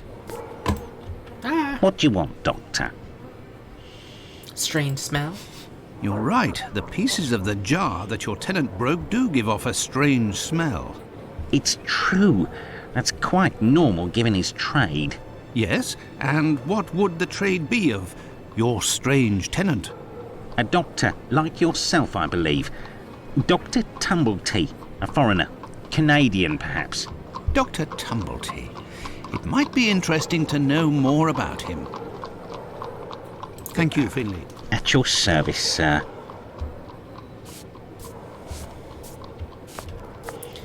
So what was I doing? I guess... Ooh.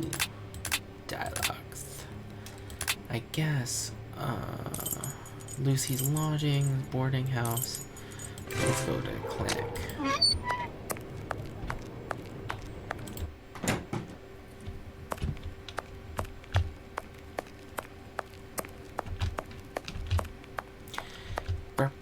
Ooh, what's this? A large black footprint.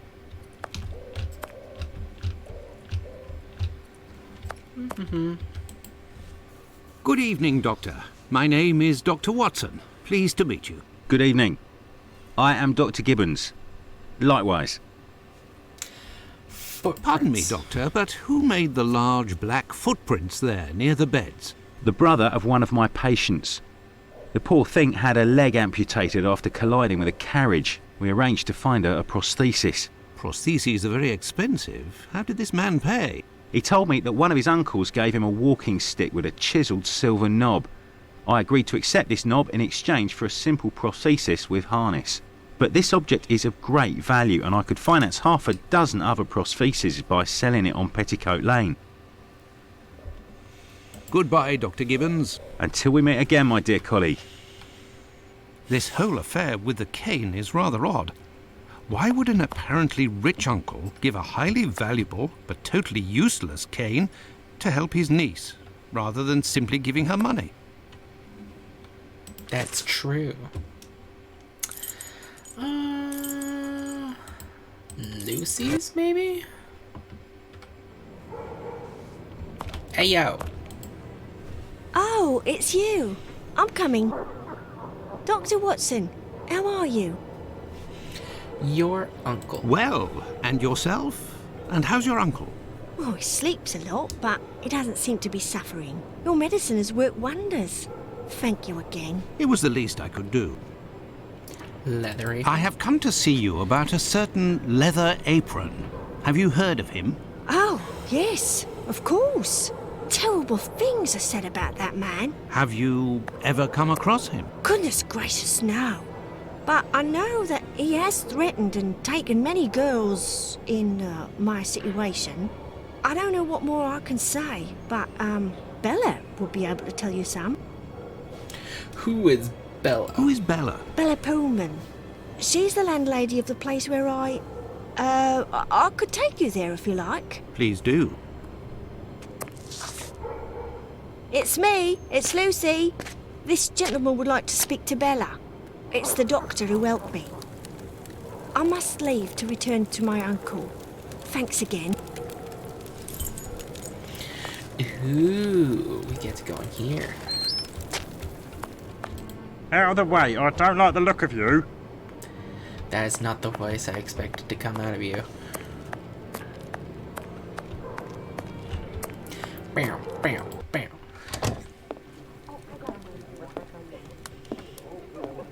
Can I get a refill, please? If you'd be patient, Madam Bella will arrive in a moment. Okay.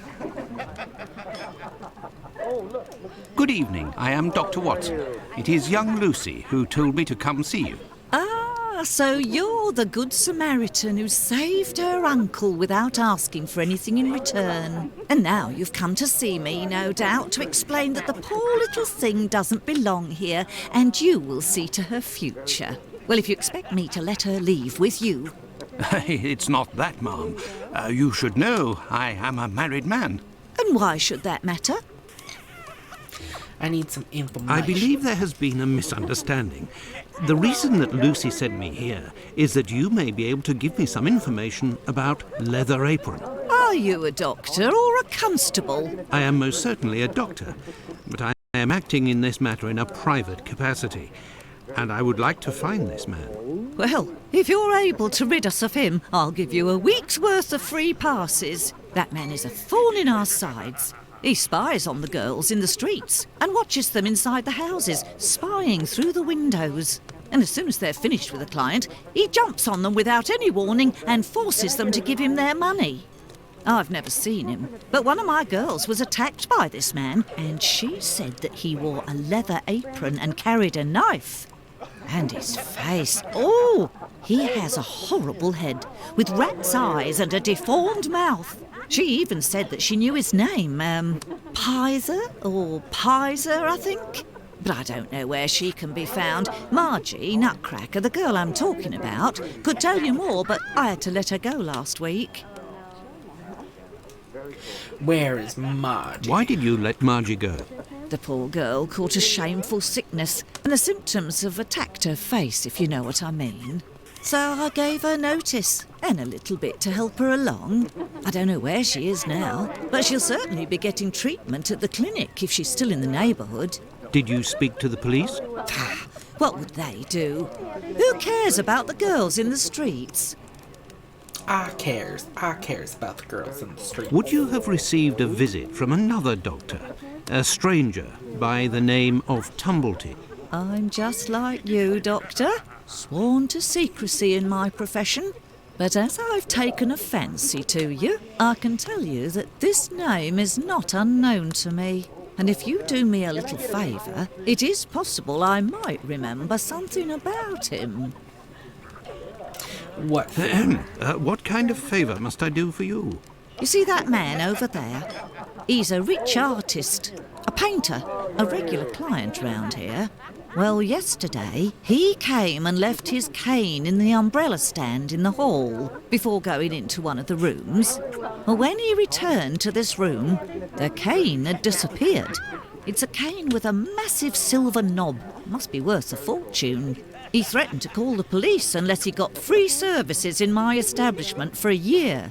I'll be forced to accept, unwillingly, of course, given the services that he's demanding, unless the cane is found. What happened? Did you question the residents regarding the theft? They didn't see anything, and there's not one of them that would risk stealing from a client here. Who was in the room when your weasel of a client was in the chambers? There were a few that came and went, but Mary could tell you better than I can, 'cause she was the one at the counter yesterday. Thank you, Ma'am. No problem, my angel.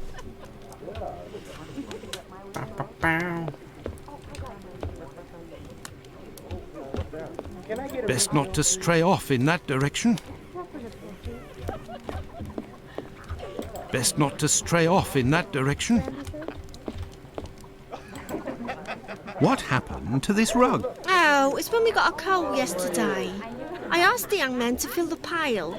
Came back to put it down, but his feet were covered in soot and he made a black print. Madam Bella said it was my fault and I got a shilling's penalty.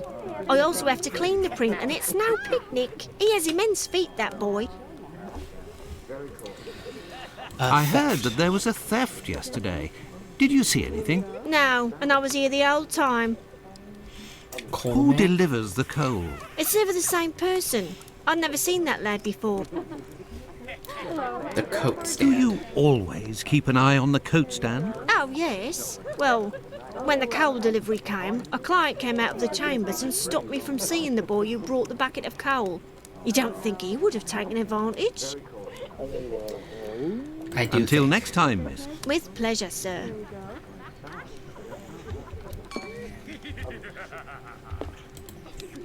Yes, sir. Yeah, Until I next saw it. time, miss. With pleasure, sir. Da, la, la, ba, ba. Best not to stray off in that direction. These paintings are suggestive, at the very least. These paintings are suggestive, at the very least. These paintings are suggestive, at the very least. These paintings are suggestive, at the very least. Says something different. These paintings are suggestive, at the very least. These paintings are suggestive, at the very least. These paintings are suggestive, at the very least.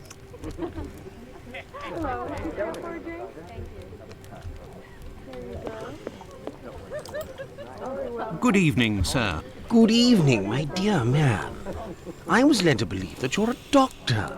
None of the residents of this establishment are among my patients, sir. Oh, you're not here as a doctor, but as a man, then. I understand. This is my kind of place, too. It's in these houses in Whitechapel that you find the girls that are the most natural and definitely the most docile. Your way of speaking about these women is not that of a gentleman, sir. Theft. I heard that you were the victim of a robbery here. Oh, I'm not complaining. The loss of that walking stick will certainly bring me a very pleasant compensation. Cane. What does your cane look like? The stick is ebony, about 35 inches long. The round knob is made from chiseled silver with a ring around the middle of the same workmanship, just like the tip, for that matter. If you find it, don't tell a soul. Keep it for yourself. Got it? I am not going to Well, do that. goodbye, sir. Goodbye. Or until next time. And good evening. Okay, we have a location now. Clinic again. Yeah.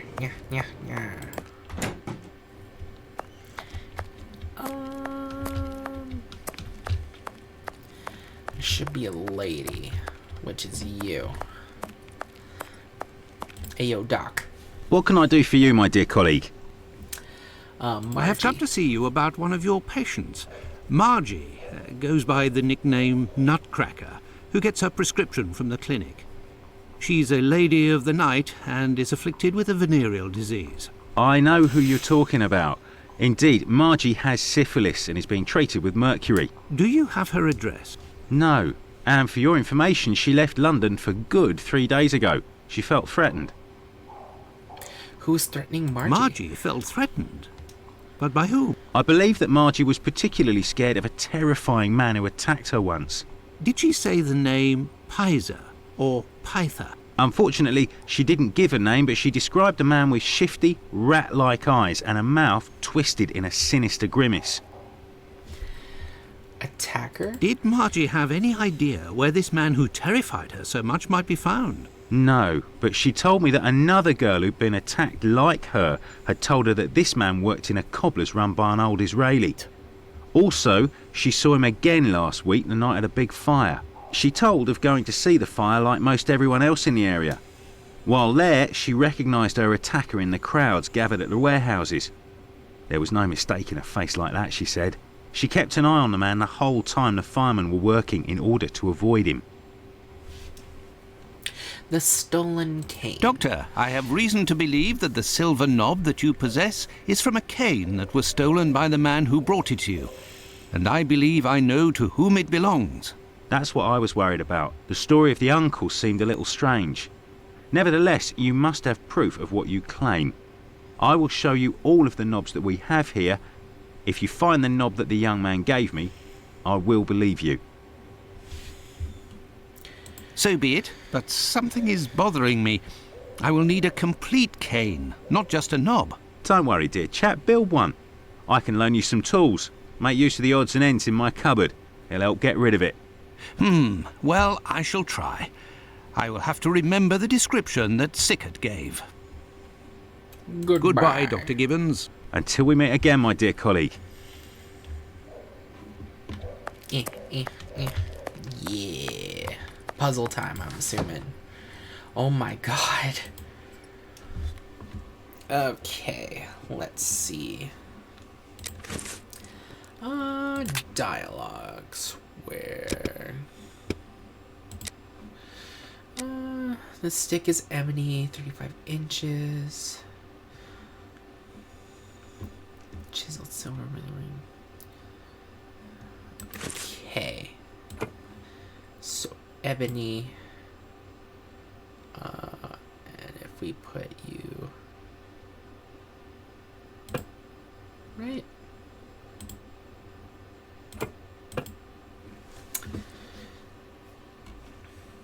I think that's it, because it's the only one. Chiseled silver. This one's also chiseled.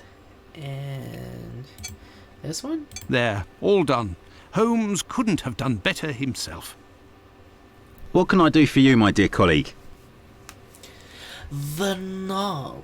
I believe I found the knob from the stolen cane, which I succeeded in putting back together. That's the one. And yet I cannot give it to you, Doctor. I will only return it to the police, and only if there is an official complaint against me. Would there be a way to convince you to give me the cane? Find me a dozen solid adjustable harnesses for wooden leg prostheses, and it's yours, Doctor. You are such a snake. Seriously, you're like, I will give it to you. I will not give it to you now. Seriously? Goodbye, Dr. Gibbons. Until we meet again, my dear colleague. I am so upset. Now I need to find someone who will do the harnesses. This interview with the doctor revealed an important fact. Leather Apron could not be the Bucks Row murderer. According to Margie, the villain passed most of the night of the crime at the fire. He could not have been at the scene of the murder at the moment it was committed. He is nonetheless a dangerous character. Yes, nonetheless, a dangerous character. Nyahaha.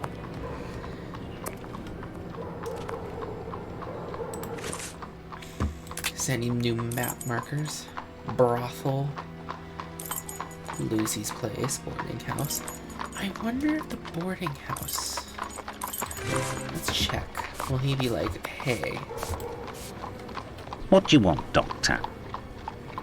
Thank you, Finley. At your service, sir.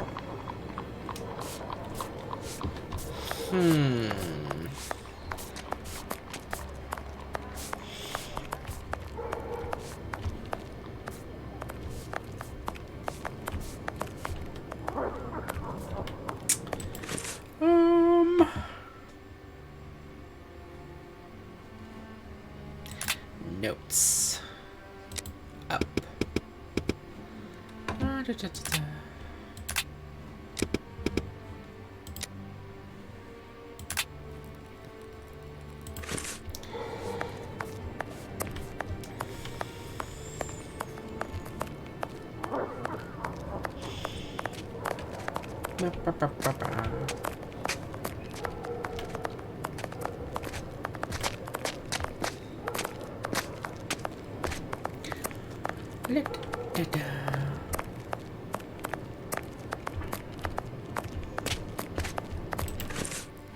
Actually, let's go police station. Maybe he'll have something.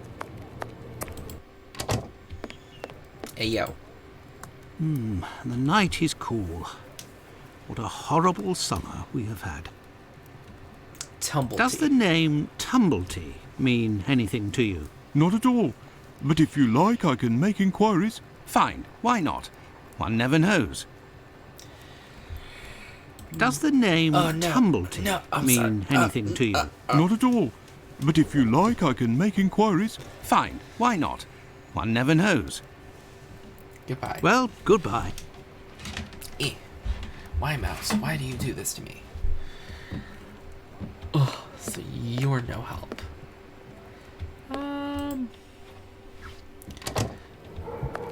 Excuse me.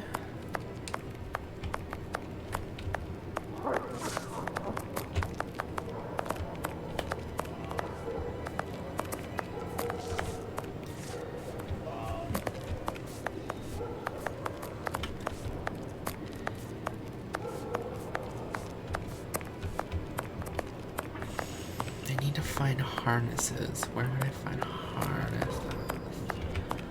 Harnesses?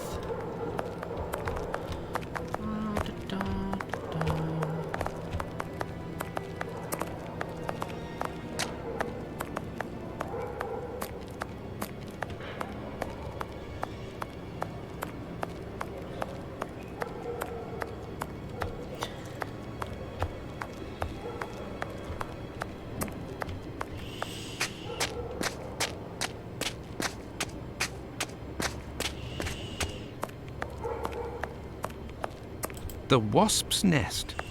This pub looks even more disreputable than the Golden Lion in Baker Street. The Wasp's Nest. This pub looks even more disreputable than the Golden Lion in Baker Street. Working Men's Club.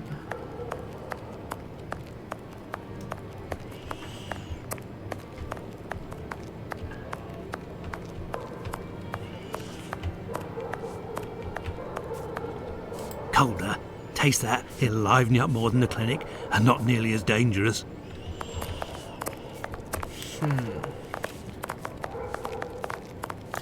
If I wanted to get harnesses, where would I go?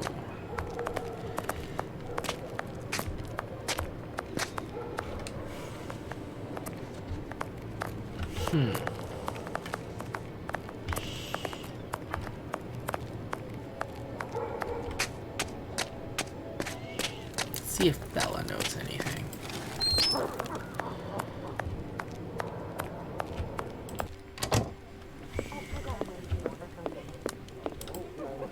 Yes, sir. Until next time, miss. With pleasure, sir.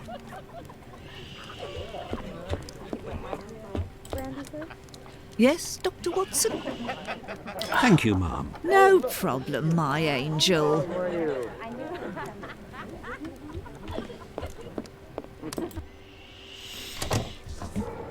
I need someone to make harnesses. Oh, but yes.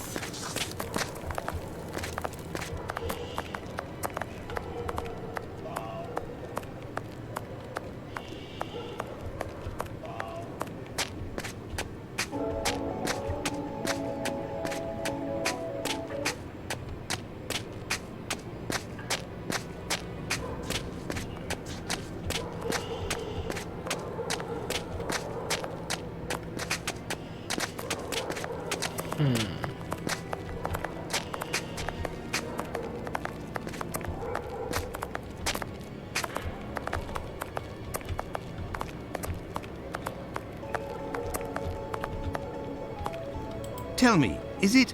Out of the way, I don't like the look of you.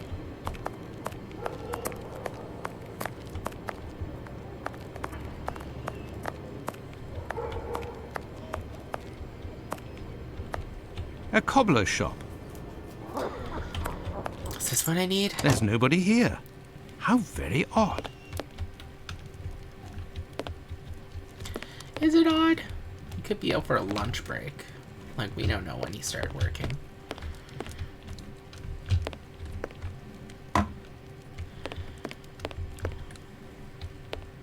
I say, these things look like harnesses. Oh my, they are noisy. Good evening, sir. Pardon the interruption. The door was open. I didn't think that I would find anyone working at this hour. Good evening, sir. I didn't hear you come in.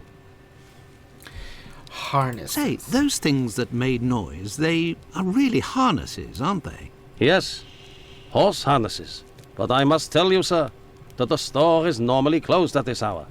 That is why I've asked you to return tomorrow. A strange I cobbler. didn't come about my shoes. I came to speak of a cobbler, perhaps one of your former employees? A man with very particular habits. You aren't with the police by any chance? I'm sorry, but I do not want to speak of anything but shoes with you. Finley sends his regards. I am not a policeman. I am Dr. Watson. It's Mr. Finley, who told me that you might be in a position to inform me. Ah, that Mr. Finley is a very brave man. And if he sent you, then you must certainly be a worthy man also. So, Doctor, who is this cobbler with strange habits? Pies. The man of whom I speak is called Pizer or Pyther, a man with a frightening face. Do you know him? Yes, John Pizer. He worked here for a while, but he is no longer here. Where is Pizer? Do you know where I can find him? No, and if you look, you will not find him. Why? Because he is in hiding, Doctor.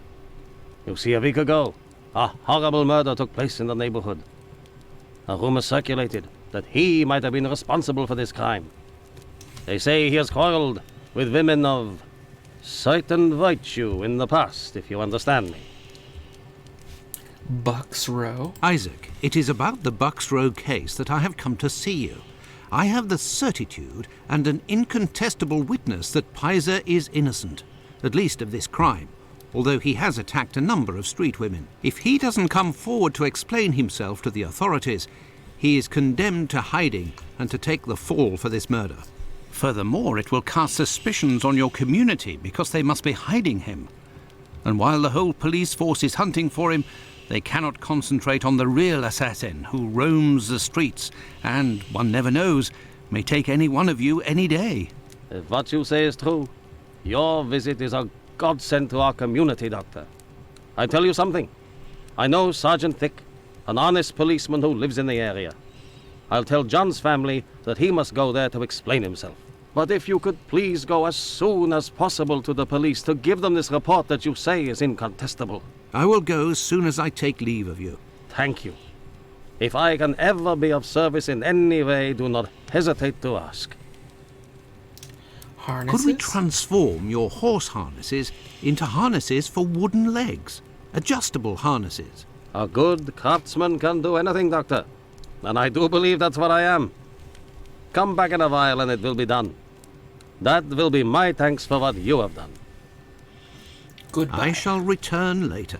At your convenience, sir. I am spent. I would like to return home.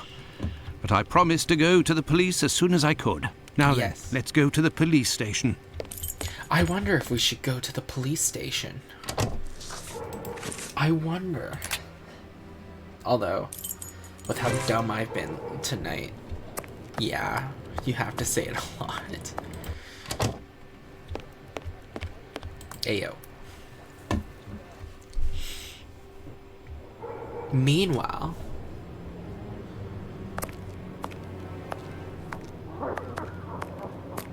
Will you?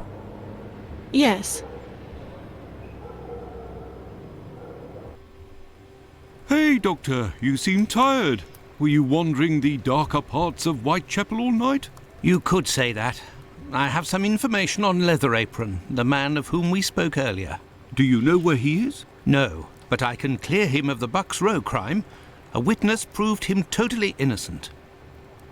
Oh, Watson, is it only now, after many hours of walking, that you decide to pass on the important message that Inspector Aberline is waiting for?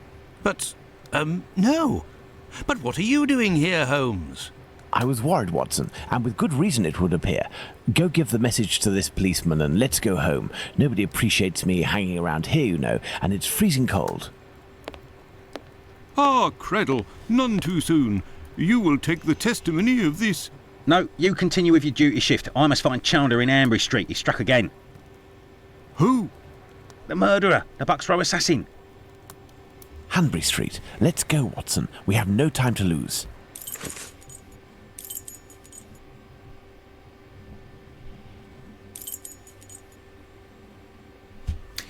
Hanbury Street? What's happening? Ah, there it is. Hanbury Street. Let's go, Watson. We have no time to lose. Where is it? I can't see.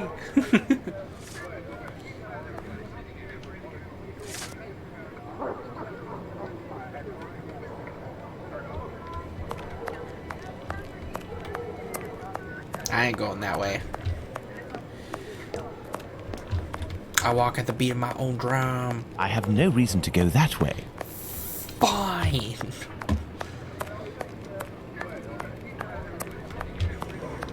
La la la la la.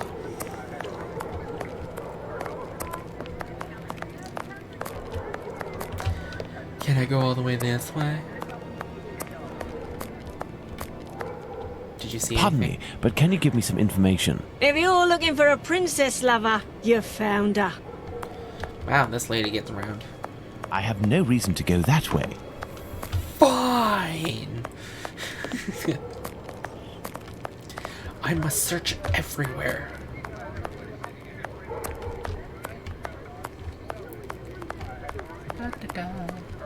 Hey, yo. You can go in, Mr. Holmes. She's there. We didn't touch a thing.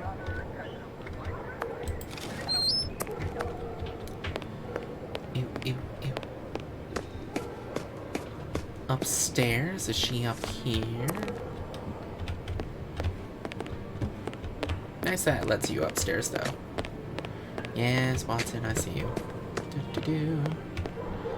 Oh, no.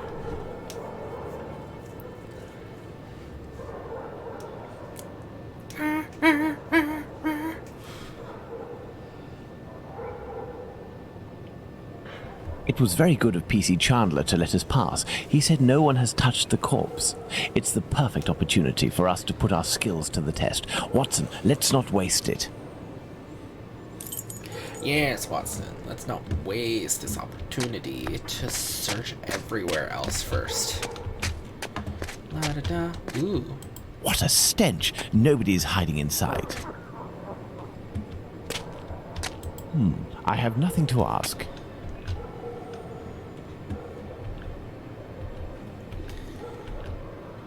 Ooh. This apron is soaked with water and has left a clear mark on the ground. It must have been left in water for several hours and has been there for some time. Yes, it must have. This door must lead to the cellar. The latch has been recently repaired.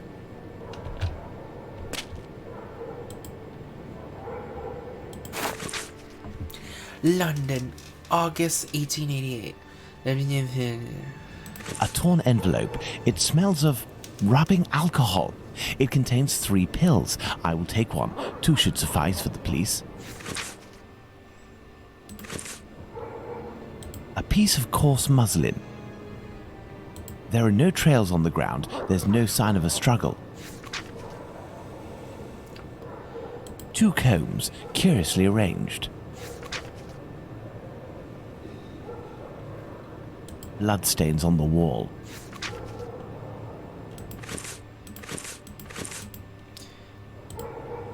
So, Doctor, shall we examine our victim? Ah, I'm tired, Holmes.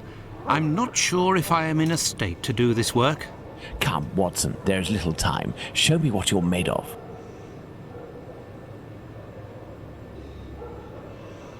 Oh my God. Pray, Watson, pull yourself together. Can you establish the time of the crime?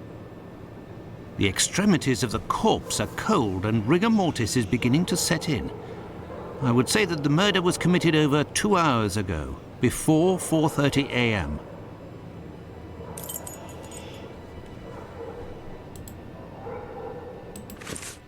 No. Back. The blood is a dozen inches or so from the ground.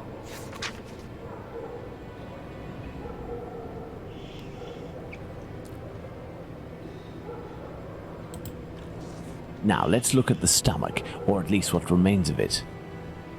It's dreadful, Holmes. Who could do that to someone? That's what you're here for, Watson. Tell me what this man has done.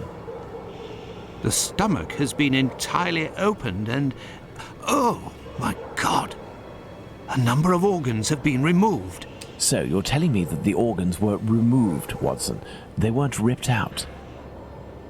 Not at all, Holmes. On the contrary, this is clearly the work of an expert. I couldn't have done any better myself. And the uterus is missing.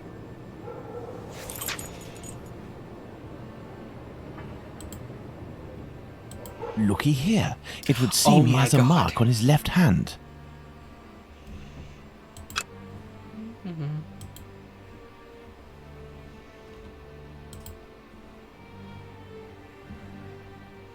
The victim must have worn a large ring or several little ones, and someone pulled them off forcefully. This detail will be very valuable, Watson. You can be sure of that.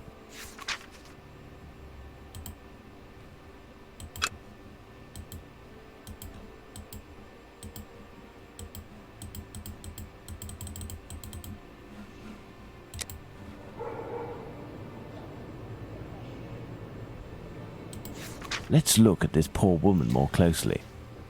Yes. Look at her neck. What can you tell me? There are 2 incisions. A bruise. The victim's face appears to have bruising, wouldn't you say? Under the maxilla and cheek. There is less on the right side.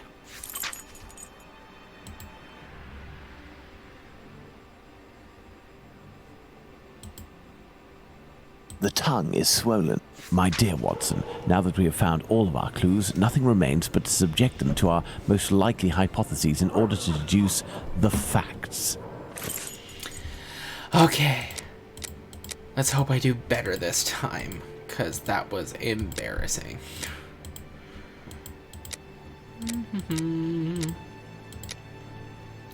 Okay.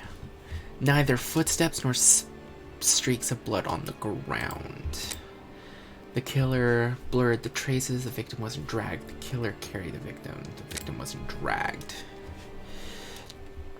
The blood on the fence is a dozen inches off the ground. Some blood spurted on the wall near the stairs.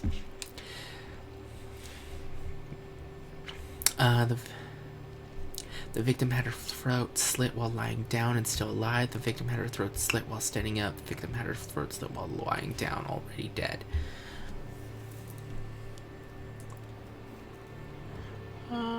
Let's say this one.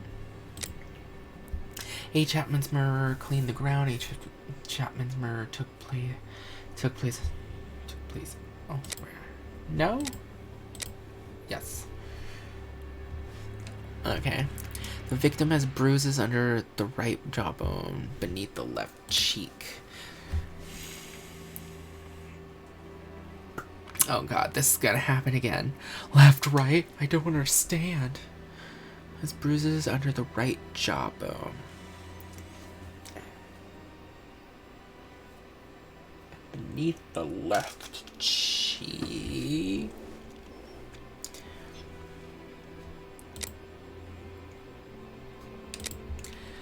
The murderer slit the victim's throat with his right hand. The murderer slit the victim's throat with his left hand. The murderer slit the victim's throat with the, I'm gonna say left hand. A. Chapman's killer must be left-handed. A. Chapman's killer must be right-handed. A. Chapman's killer is ambidextrous. Left. Right. God damn it, I got something wrong. Oh, whatever. I'll come back to it. The tongue is bloated. Victim was strangled. Victim was thirsty. Victim was strangled. So this one has to be right. A. Chapman died of strangulation. A. Chapman was partially strangled, then had her throat slit. This one, yes. An envelope was near the victim's head. An envelope was brought out by the victim. An envelope drifted near the head. The victim wanted to give an envelope to the killer. An envelope fell during the murder. A. Chapman was holding an envelope in her hand. The envelope belongs to A. Chapman's killer. No. No.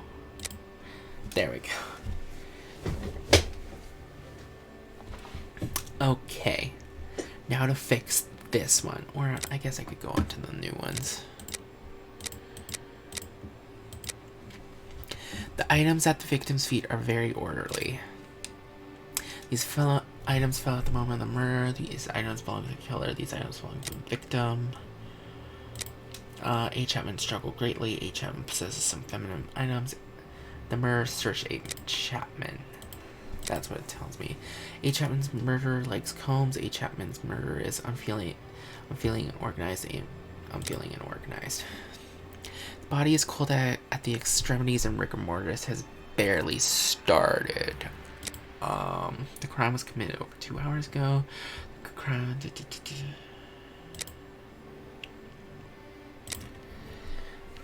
murder of A. Chapman was committed before.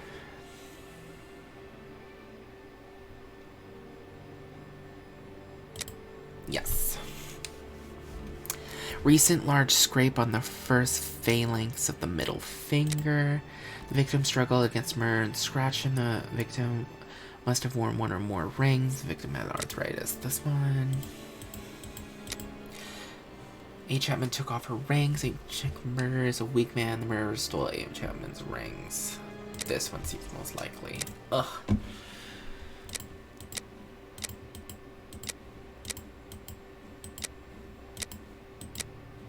Okay. There's an incision from the right to the left going around the neck. There is an incision on the neck from the right side, stopping in the middle of the throat. The wound around the neck is jerky and not all in one piece.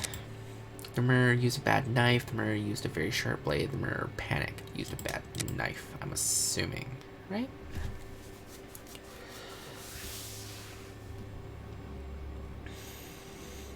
Organs are missing. The uterus was removed by the hands of an expert. A. Chapman's killer used a weapon of great size. Chapman's killer didn't use weapons. A. Chapman's killer used a knife with a short, subtle blade. What?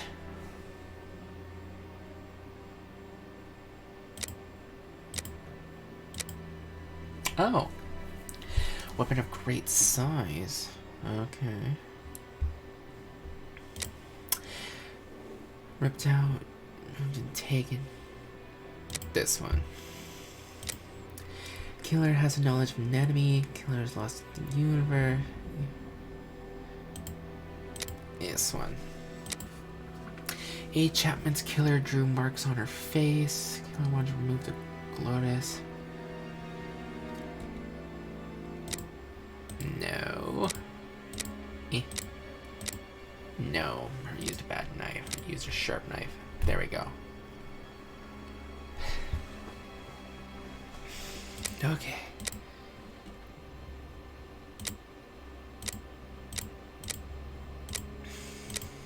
Okay. With his left hand, let me check something. No, it won't let me check again. So, the victim has bruises under the right jawbone and under the left cheek. I think right, left, no, no. Damn it. This is right, so it's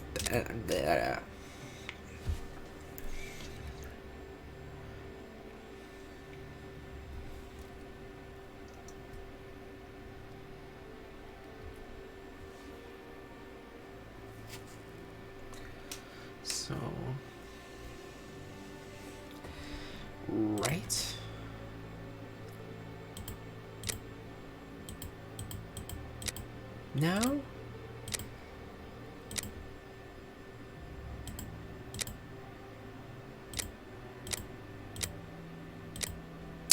Come on.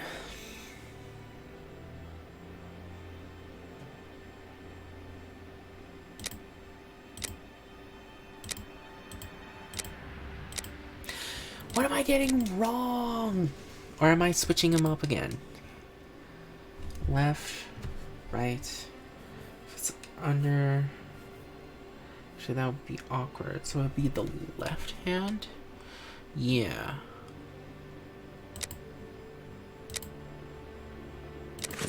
There we go. I hear a I was noise getting coming them from the messed street, up Watson. again. The authorities are arriving. It's time for us to go. Holmes has been locked away in his room for days, always saying the same things. I'm thinking, Watson. Very good, Watson. As you wish, Watson.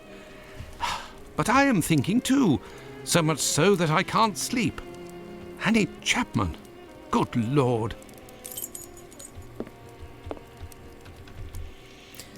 Oi. I wonder if I should go see a doctor about that, because I honestly, got so confused. I have no reason to go that way. I was like, what? Hands? Why did I get that so confused?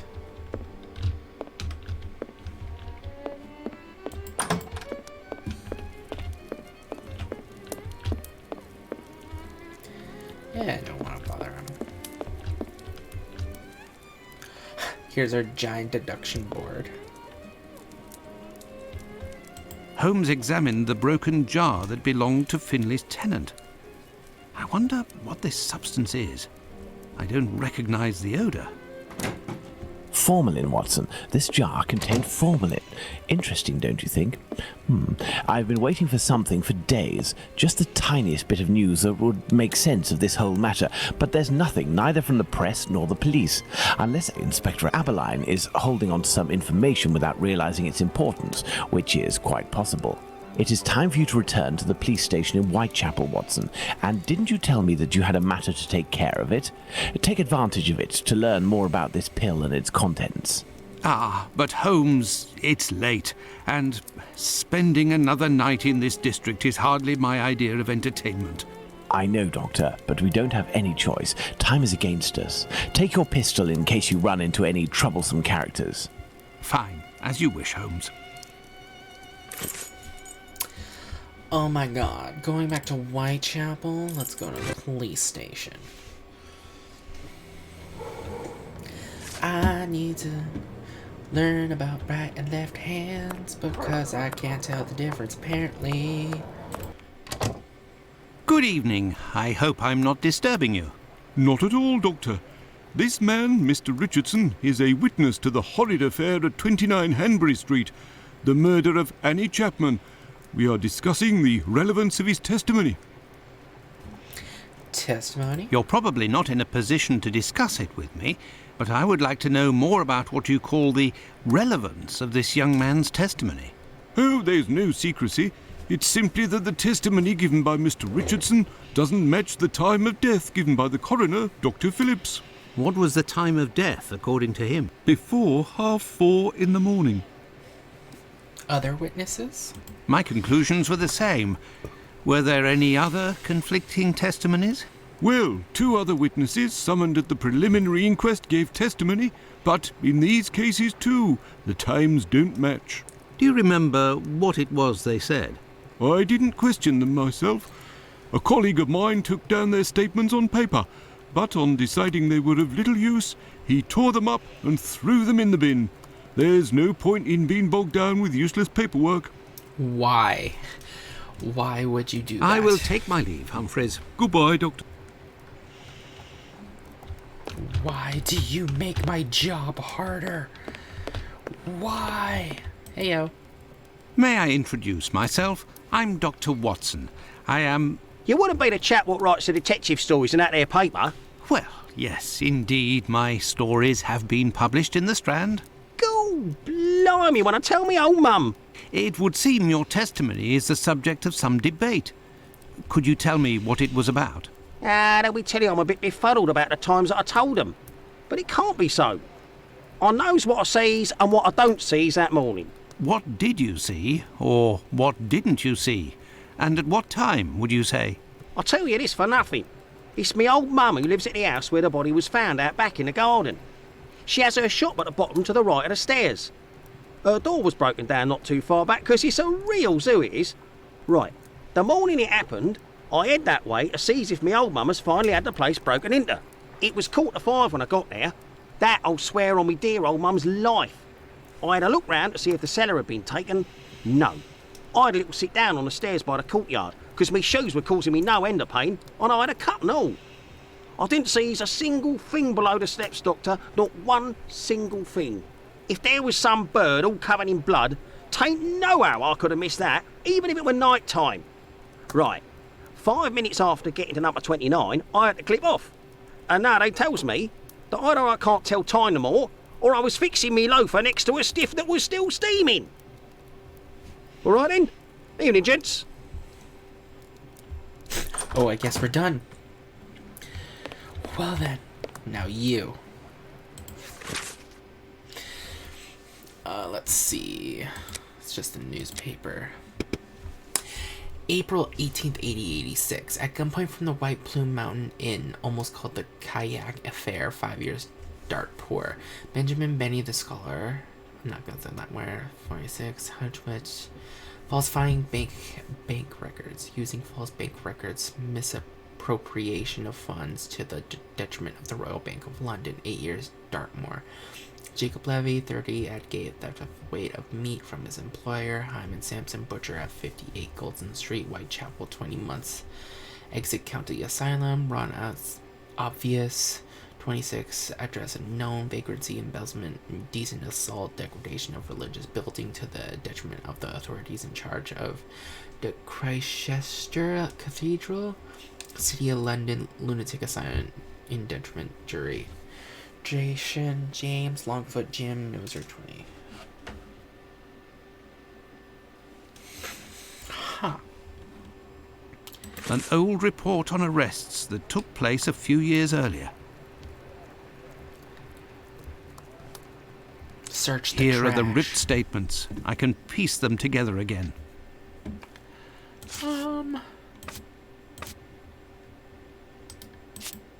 Yes, I can turn them. Okay. Corner should be easy.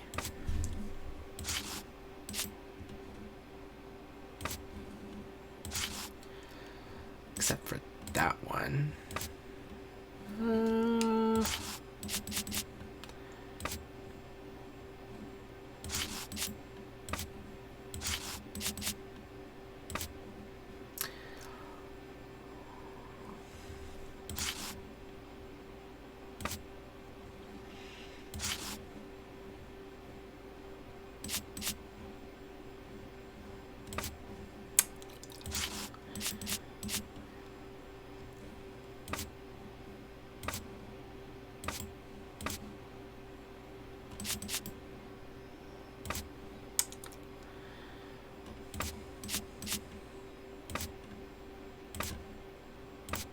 Yeah. I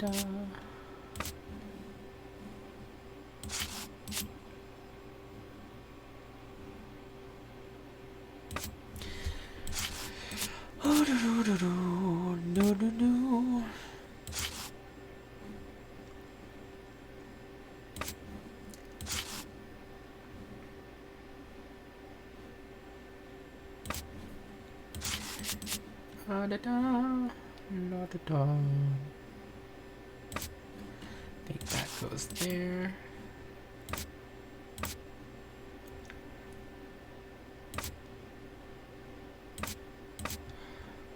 Oh god, am I gonna have to switch these? Yep.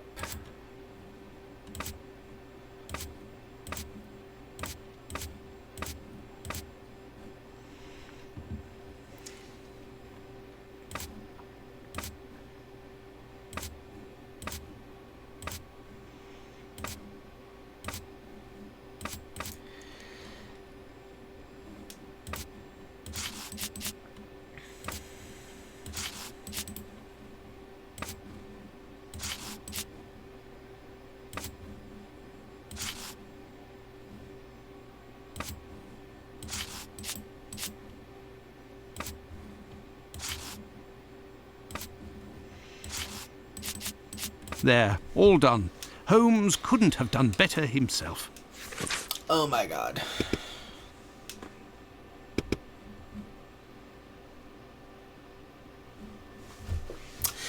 Testimony of E. Long. On the morning of the murder, the witness left her domicile at 32 Church Street at approximately 5 a.m. to get to the Spitalfields Market. She was passing down Hanbury Street at about 5:30 a.m. The witness was certain of the time, as she declares that she heard the clock at the Black Eagle Brewery on Brick Lane strike the half hour just before she entered the street.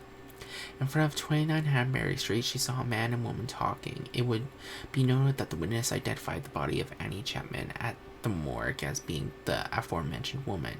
This identification was solicited by our services. The man seen with the victim is described by the witness as follows. Age, at least 40 years old. Height, a little taller than the woman with whom he was discussing, approximately 5 feet 3 inches. Clothing, brown deerstalker hat, dark coat, a doubt on this point. General appearance of the working class, particular markings, dark hair and mustache, dark face. Looks like a foreigner. The witness only saw the man from behind and wouldn't be able to recognize or identify him. The term foreigner is often associated with a person of the Jewish origin. Is that it? East London. I guess that's it. I had to wait. Testimony of 8 Kadosh. I don't know how to say that. The witness resides at 27 Hanbury Street. The building adjoining number 29 of the same street and the two prospecting backwards are separated by a wooden fence, tall and thin. On the morning of the murder, the witness got up at 5:15 a.m. and went into the yard where the latrine was. It was then at 5:20 a.m. on going back into the house, the witness heard voices from behind the fence, coming from number 29. The only word that he understood was no.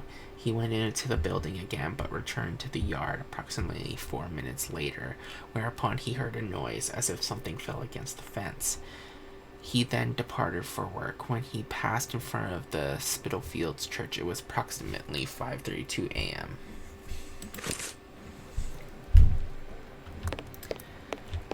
You got anything else to say for yourself? Murders. So, how far along are the investigations into these 2 recent murders? Everyone around here believes both crimes were committed by the same man. But as for the Hanbury Street and Bucks Row crimes, nobody has heard or seen a thing. Tumblety? By the way, have you heard of a Dr. Tumblety? No. Is it important? Yes. Well, no, maybe. Actually, I don't know.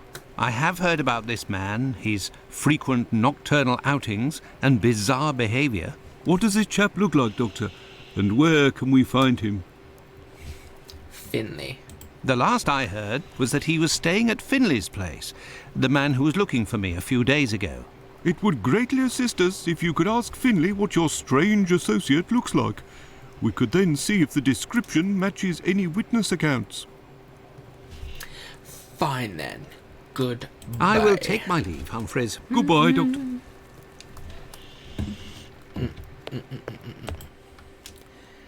Okay.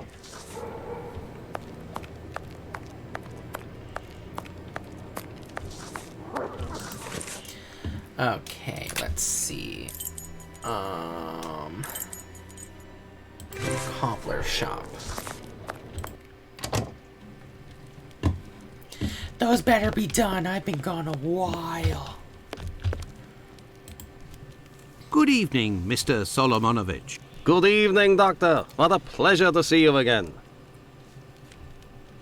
Have you finished converting the harnesses? Yes, just now. I got a little behind because of all the commotion. Commotion? Commotion? Don't you start.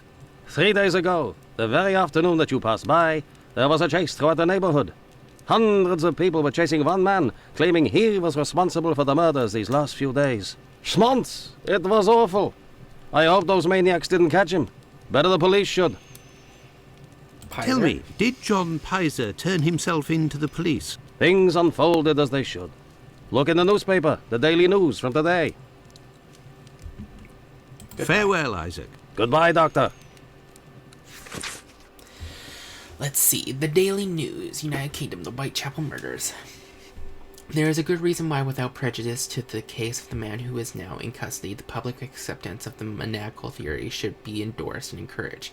There is positive danger in the growth of any other opinion at present in Whitechapel. As we have said, the mutilation of bodies, exception of rare cases to further the murderer's chances of safety, is foreign to the English style in crime. There is a disposition at once, therefore, to set down such atrocities to the credit of some ill-bred and ill-nourished foreigner from the lowest dens of vice in Europe. So in Whitechapel there was arising a murmur of ugly foreboding for some of the foreign element there.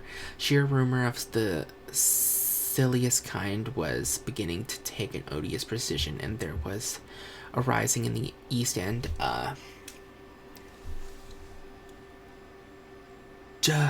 what? Judelhies, more abhorrent than which abroad is due to religious fanaticism.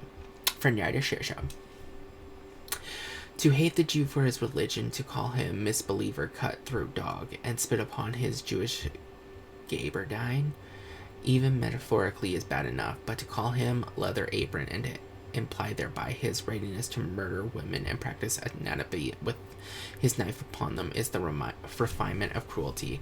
There was reason to fear till yesterday that the tendency towards thus insulting the Jews of Whitechapel was growing amid the embarrassing perplexity as to the origin of the murders. The police have discouraged this line of suspicion by acting momentarily upon it, and then proving by their release of the Jew whom they arrested that there was not a doubt of his innocence. For the happy result, we may look lightly upon the apparently ludicrous error of this arrest. Pizer, the man arrested, was found sitting quietly at home, totally undisturbed by any pag or bloodthirsty man for that mythical personage Leather Apron. He is said to be a poor sickly man whom it was not possible to associate with the assassin now so eagerly wanted, and the reporters seem to have found what the police might easily also have learned, that he had not left his house since Thursday last. Pizer, however, will probably not regret his short detention if it has finally put a stop to these anti-Jewish suspicions.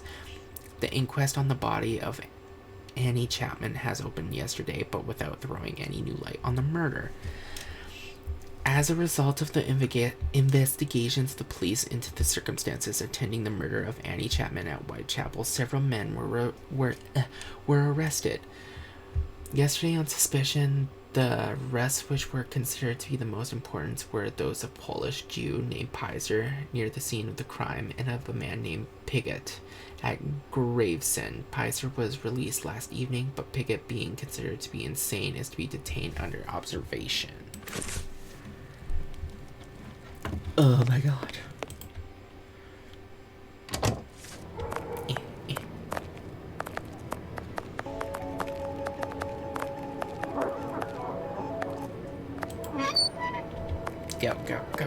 Go. Let's do this. You. Good evening, Dr. Gibbons. Dr. Watson.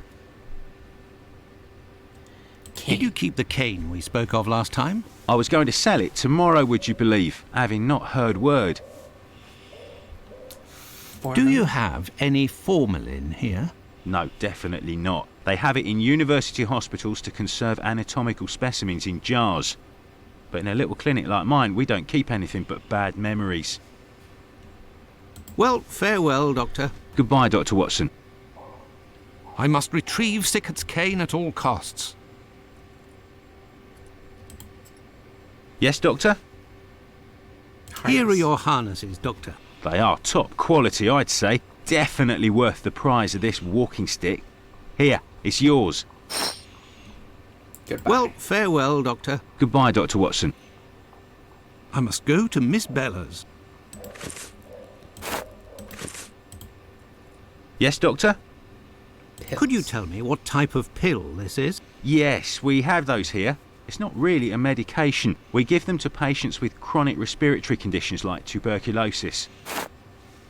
Annie Chapman? Did you have a patient by the name of Annie Chapman, the woman killed 3 days ago? Indeed. She came in the morning of her death. Poor woman. Did you give her these pills? Yes, now that I think of it.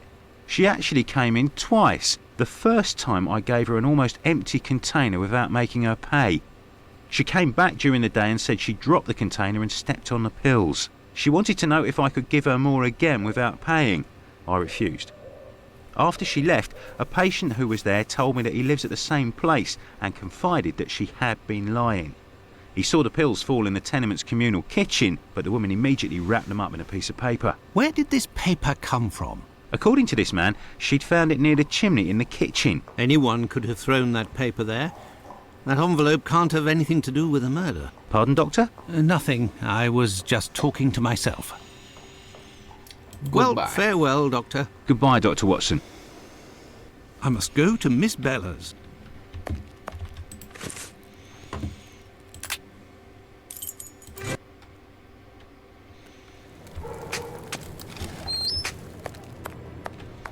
Ba-ba-ba. Where are you? She still hasn't cleaned it? Terrible. Good evening, ma'am. Your door was open. Isn't that a little dangerous?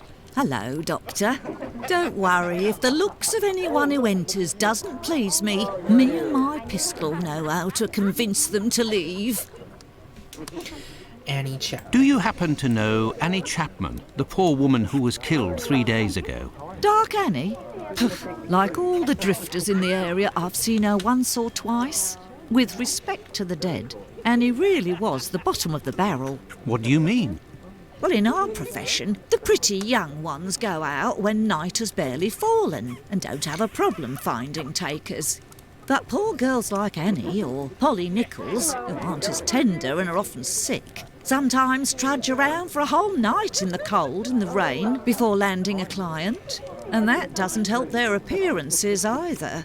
They don't have much choice about paying for a bed for a few hours, a glass of gin or a hot meal. How terribly sad. That's the price of survival in Whitechapel, my angel. One of my girls knew Annie for some time. They bought some jewellery on the black market, I think. Jewellery?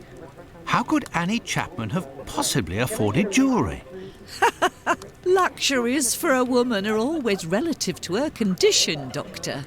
As a matter of fact, it was real cheap junk. Annie got 3 assorted brass rings, I think.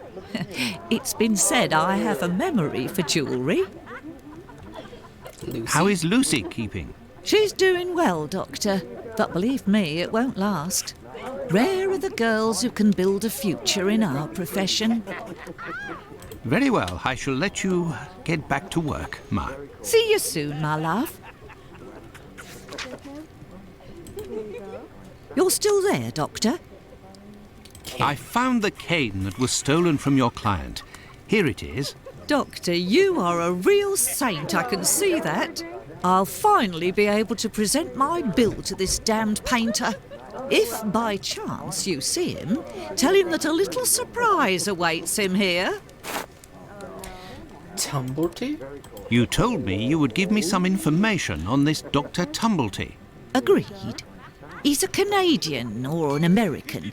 He parades from time to time through the neighbourhood in a 50-guinea suit and acts like a doctor. But for business, he isn't worth it. This damn Yankee hates women. The few times that he was approached by the girls, he spit on them, all the while hurling insults. It would seem that he was hunting for the bad boys. He's looking for trouble, that animal. Does he frequent any pub in particular? Aye, the Wasp's Nest on Burner Street, I think. A seedy spot even by our standards. Goodbye. Very well, I shall let you get back to work, Ma. See you soon, my love.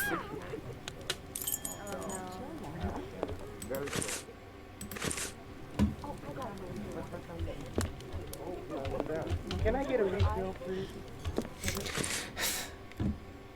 I'm sorry, it's just the "can I get a refill, please, and thank you" is so...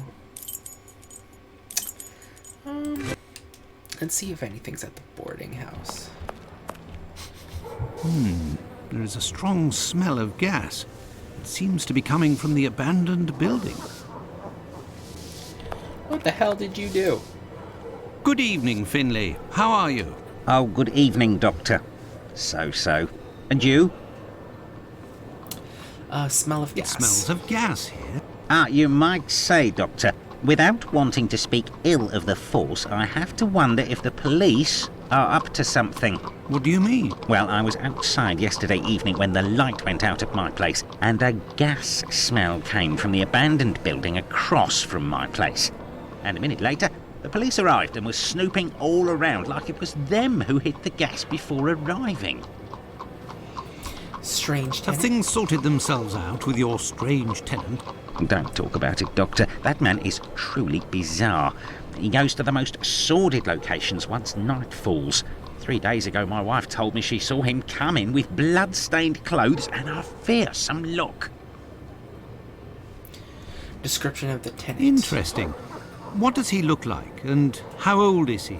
Oh, he's my age, give or take, so the other side of 50. He's always dressed in a striking manner with an American hat. He's big, close to 5'11", I'd say. He has a strange voice, not just his accent, see, his voice. Goodbye. Very well. Goodbye for now, Finley. Goodbye, Doctor. Now then, let's go to the police station. I don't want to. I want to go up there.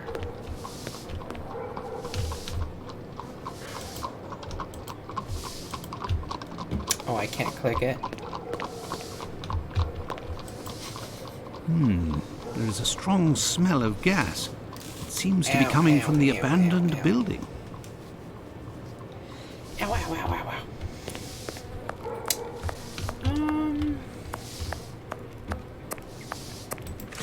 I guess police station?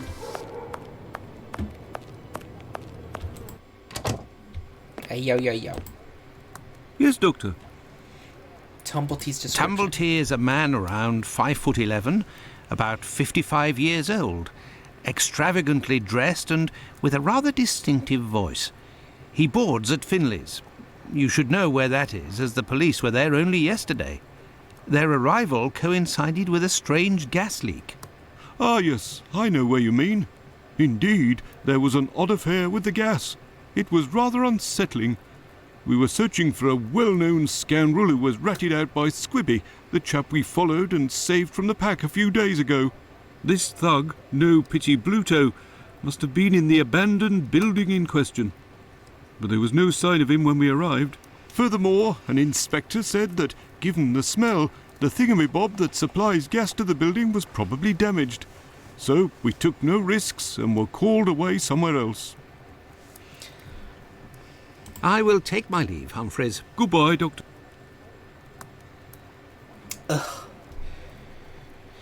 Why? Why are you like this? I think it's getting really late. And I believe I'm gonna save. Do you really want to save this game? Absolutely. Okay.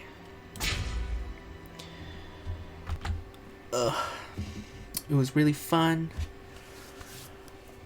I hope all of you have a good night. Be safe.